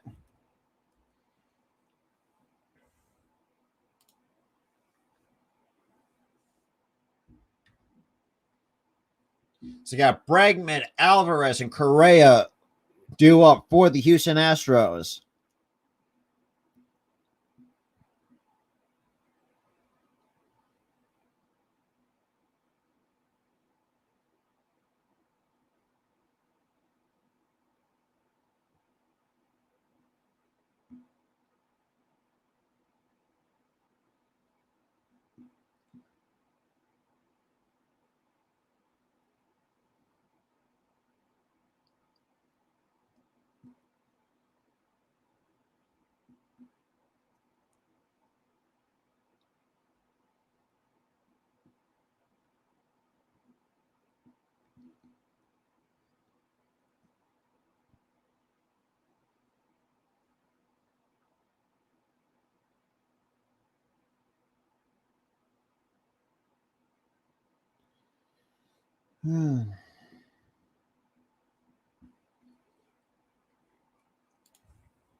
Oh, lordy.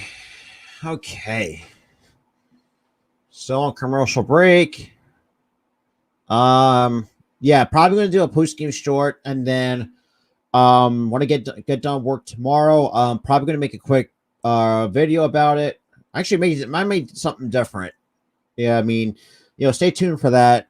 If you guys are new to the channel, make sure you hit that subscribe button too. My channel and the Spotlight Sports Network, both all the Spotlight Sports Network, Instagram, Twitter, and their YouTube. It will be linked down below in the description. So go subscribe to them. Come subscribe to me. We're on the road to 200. So let's get it, guys. So we got holding four viewers in the chat. Let's go for this stream tonight.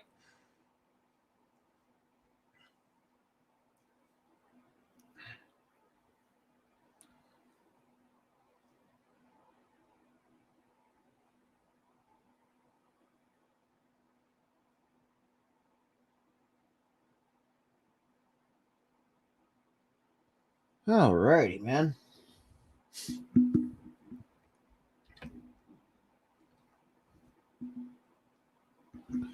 Okay. Time for the top of the ninth, ladies and gentlemen. Here we are. First pitch to Bregman takes it for a strike in the top of the ninth inning.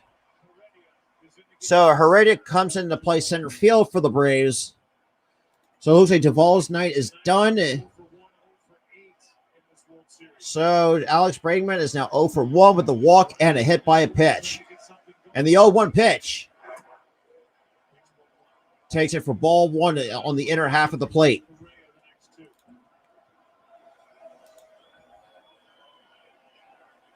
A lot of sliders. Occasional fastball.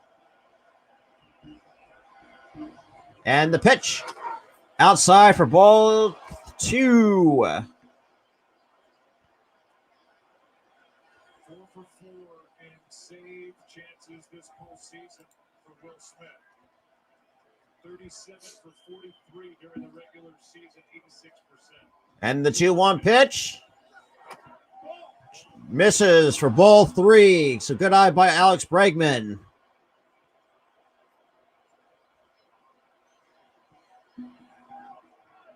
So Bregman's got to be very selective here. Fifth pitcher of the night.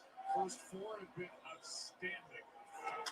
Right side is And there's base hit to the right side, to that wide open hole in the right side.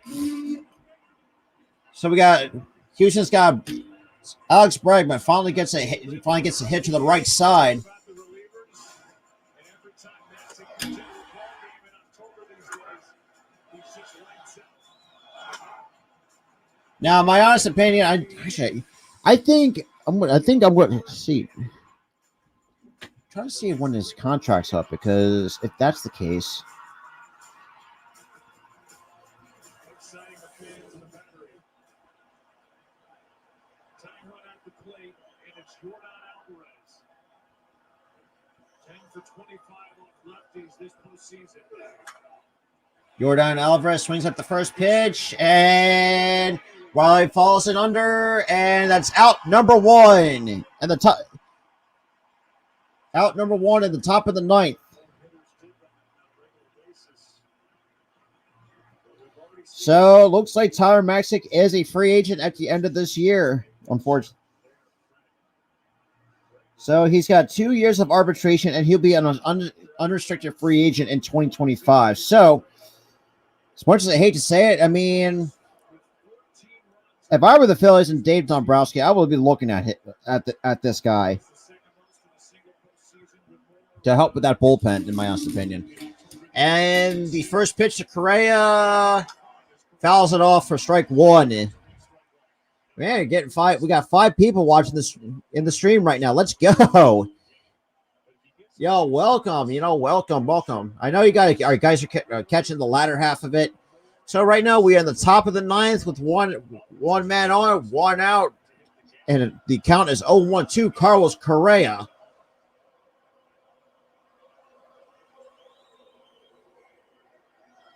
And the 0-1 pitch takes a large breaking ball, a huge breaking ball for ball one on the inner half of the plate. Still just 1 home run this postseason for Carlos Correa, the free agent to be 26 during the regular season.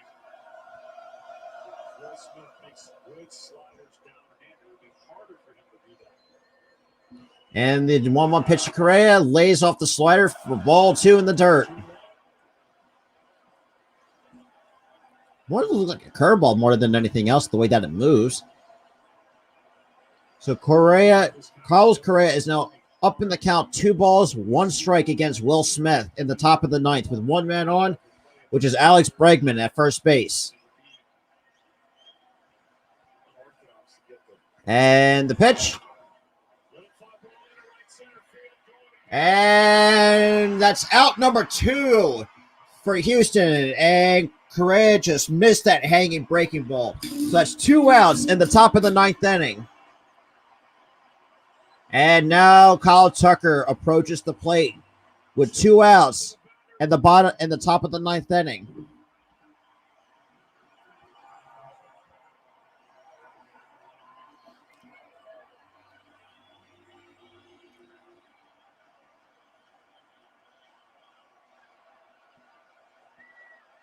Tucker 0 for 3. He's at 4 home runs and driven in 15 runs. So far, he is 0 for 3 with a foul out, grounds out. This crowd has waited a long time to get the World Series back in Atlanta. 22 years. They're 1 out away from hosting a win in Game 3. All right, and the first pitch to Kyle Tucker from Will Smith is a swinging strike in the dirt. Freddie Freeman is kind of trying to keep Bergman honest. I'm surprised he's even keeping him honest. With a left-handed hitter, no reason really. Even if he goes to second, he walks to second, doesn't matter. Kyle Tucker is now down. Oh, no balls and one strike in the pitch. And the ball gets away from Darnell, but he manages to keep it close. Count is 1-1 to Kyle Tucker tonight, with Will Smith on the mound to close it out for the Atlanta Braves. Braves pitching tonight, 8 2/3 innings, gave up 2 hits, gave up 0 runs, struck out 3 and walked, or struck out 7, I should say, and walked 3. I apologize. I had a dyslexic moment on stream. So, well, yeah. So, I mean, count is 1-1 to Kyle Tucker, and the pitch leaves it outside for ball 2. 2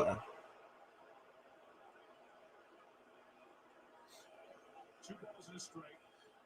If it gets past Tucker, the American League batting champion, Yuli Gurriel. And Gurriel is now on deck. And the pitch to Kyle Tucker is Herrera calls it off, and the Braves have taken Game 3 of the World Series by this final score 2-0 over the Houston Astros.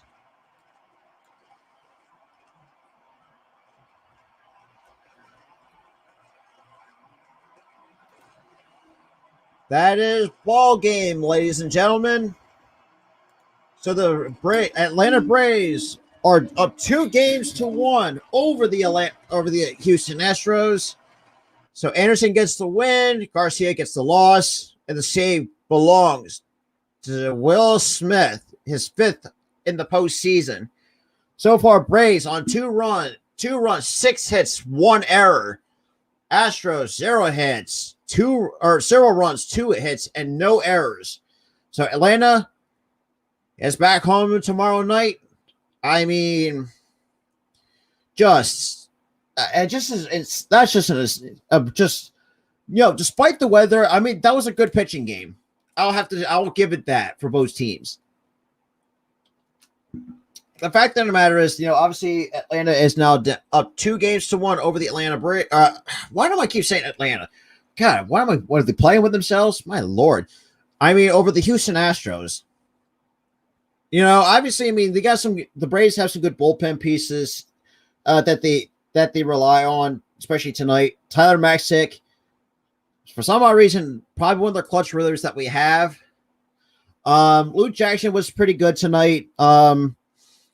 I think the only guy I would not, I mean, as much as I really hate to say, I think the only weakness what's going to kill Atlanta is their catching. Travis d'Arnaud is probably the only catcher that they have at the moment, and he cannot throw out. He's 2 for 44 with for attempted base stealers before that stolen base by series. So.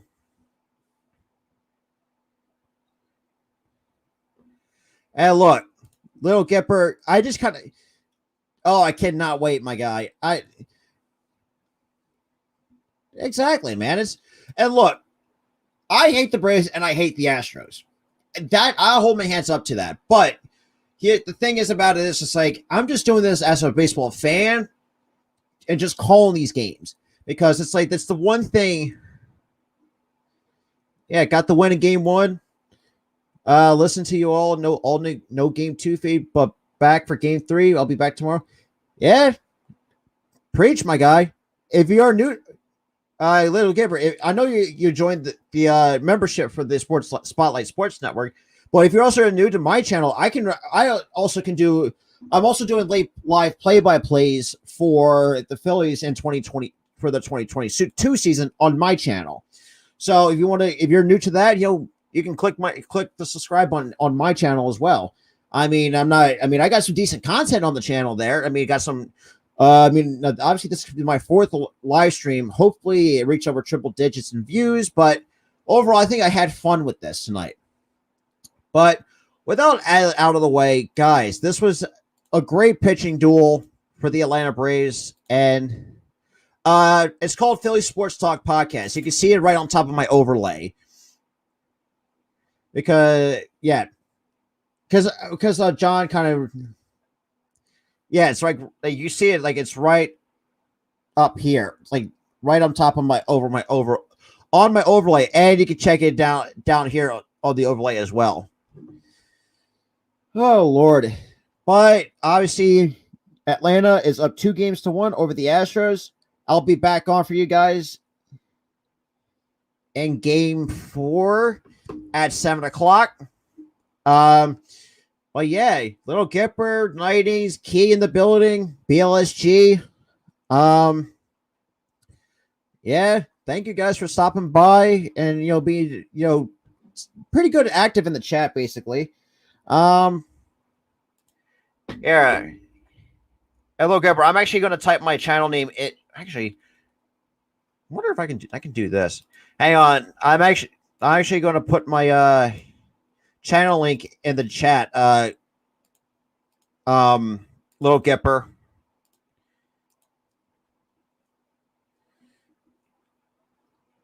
Yeah. So right. See, yeah. So I sent that. That's my link to my channel for tonight. Kind of help you out a little bit.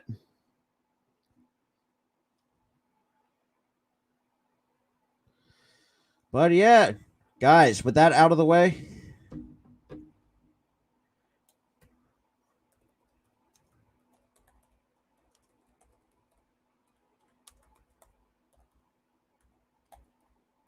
Yeah. Got it? All righty.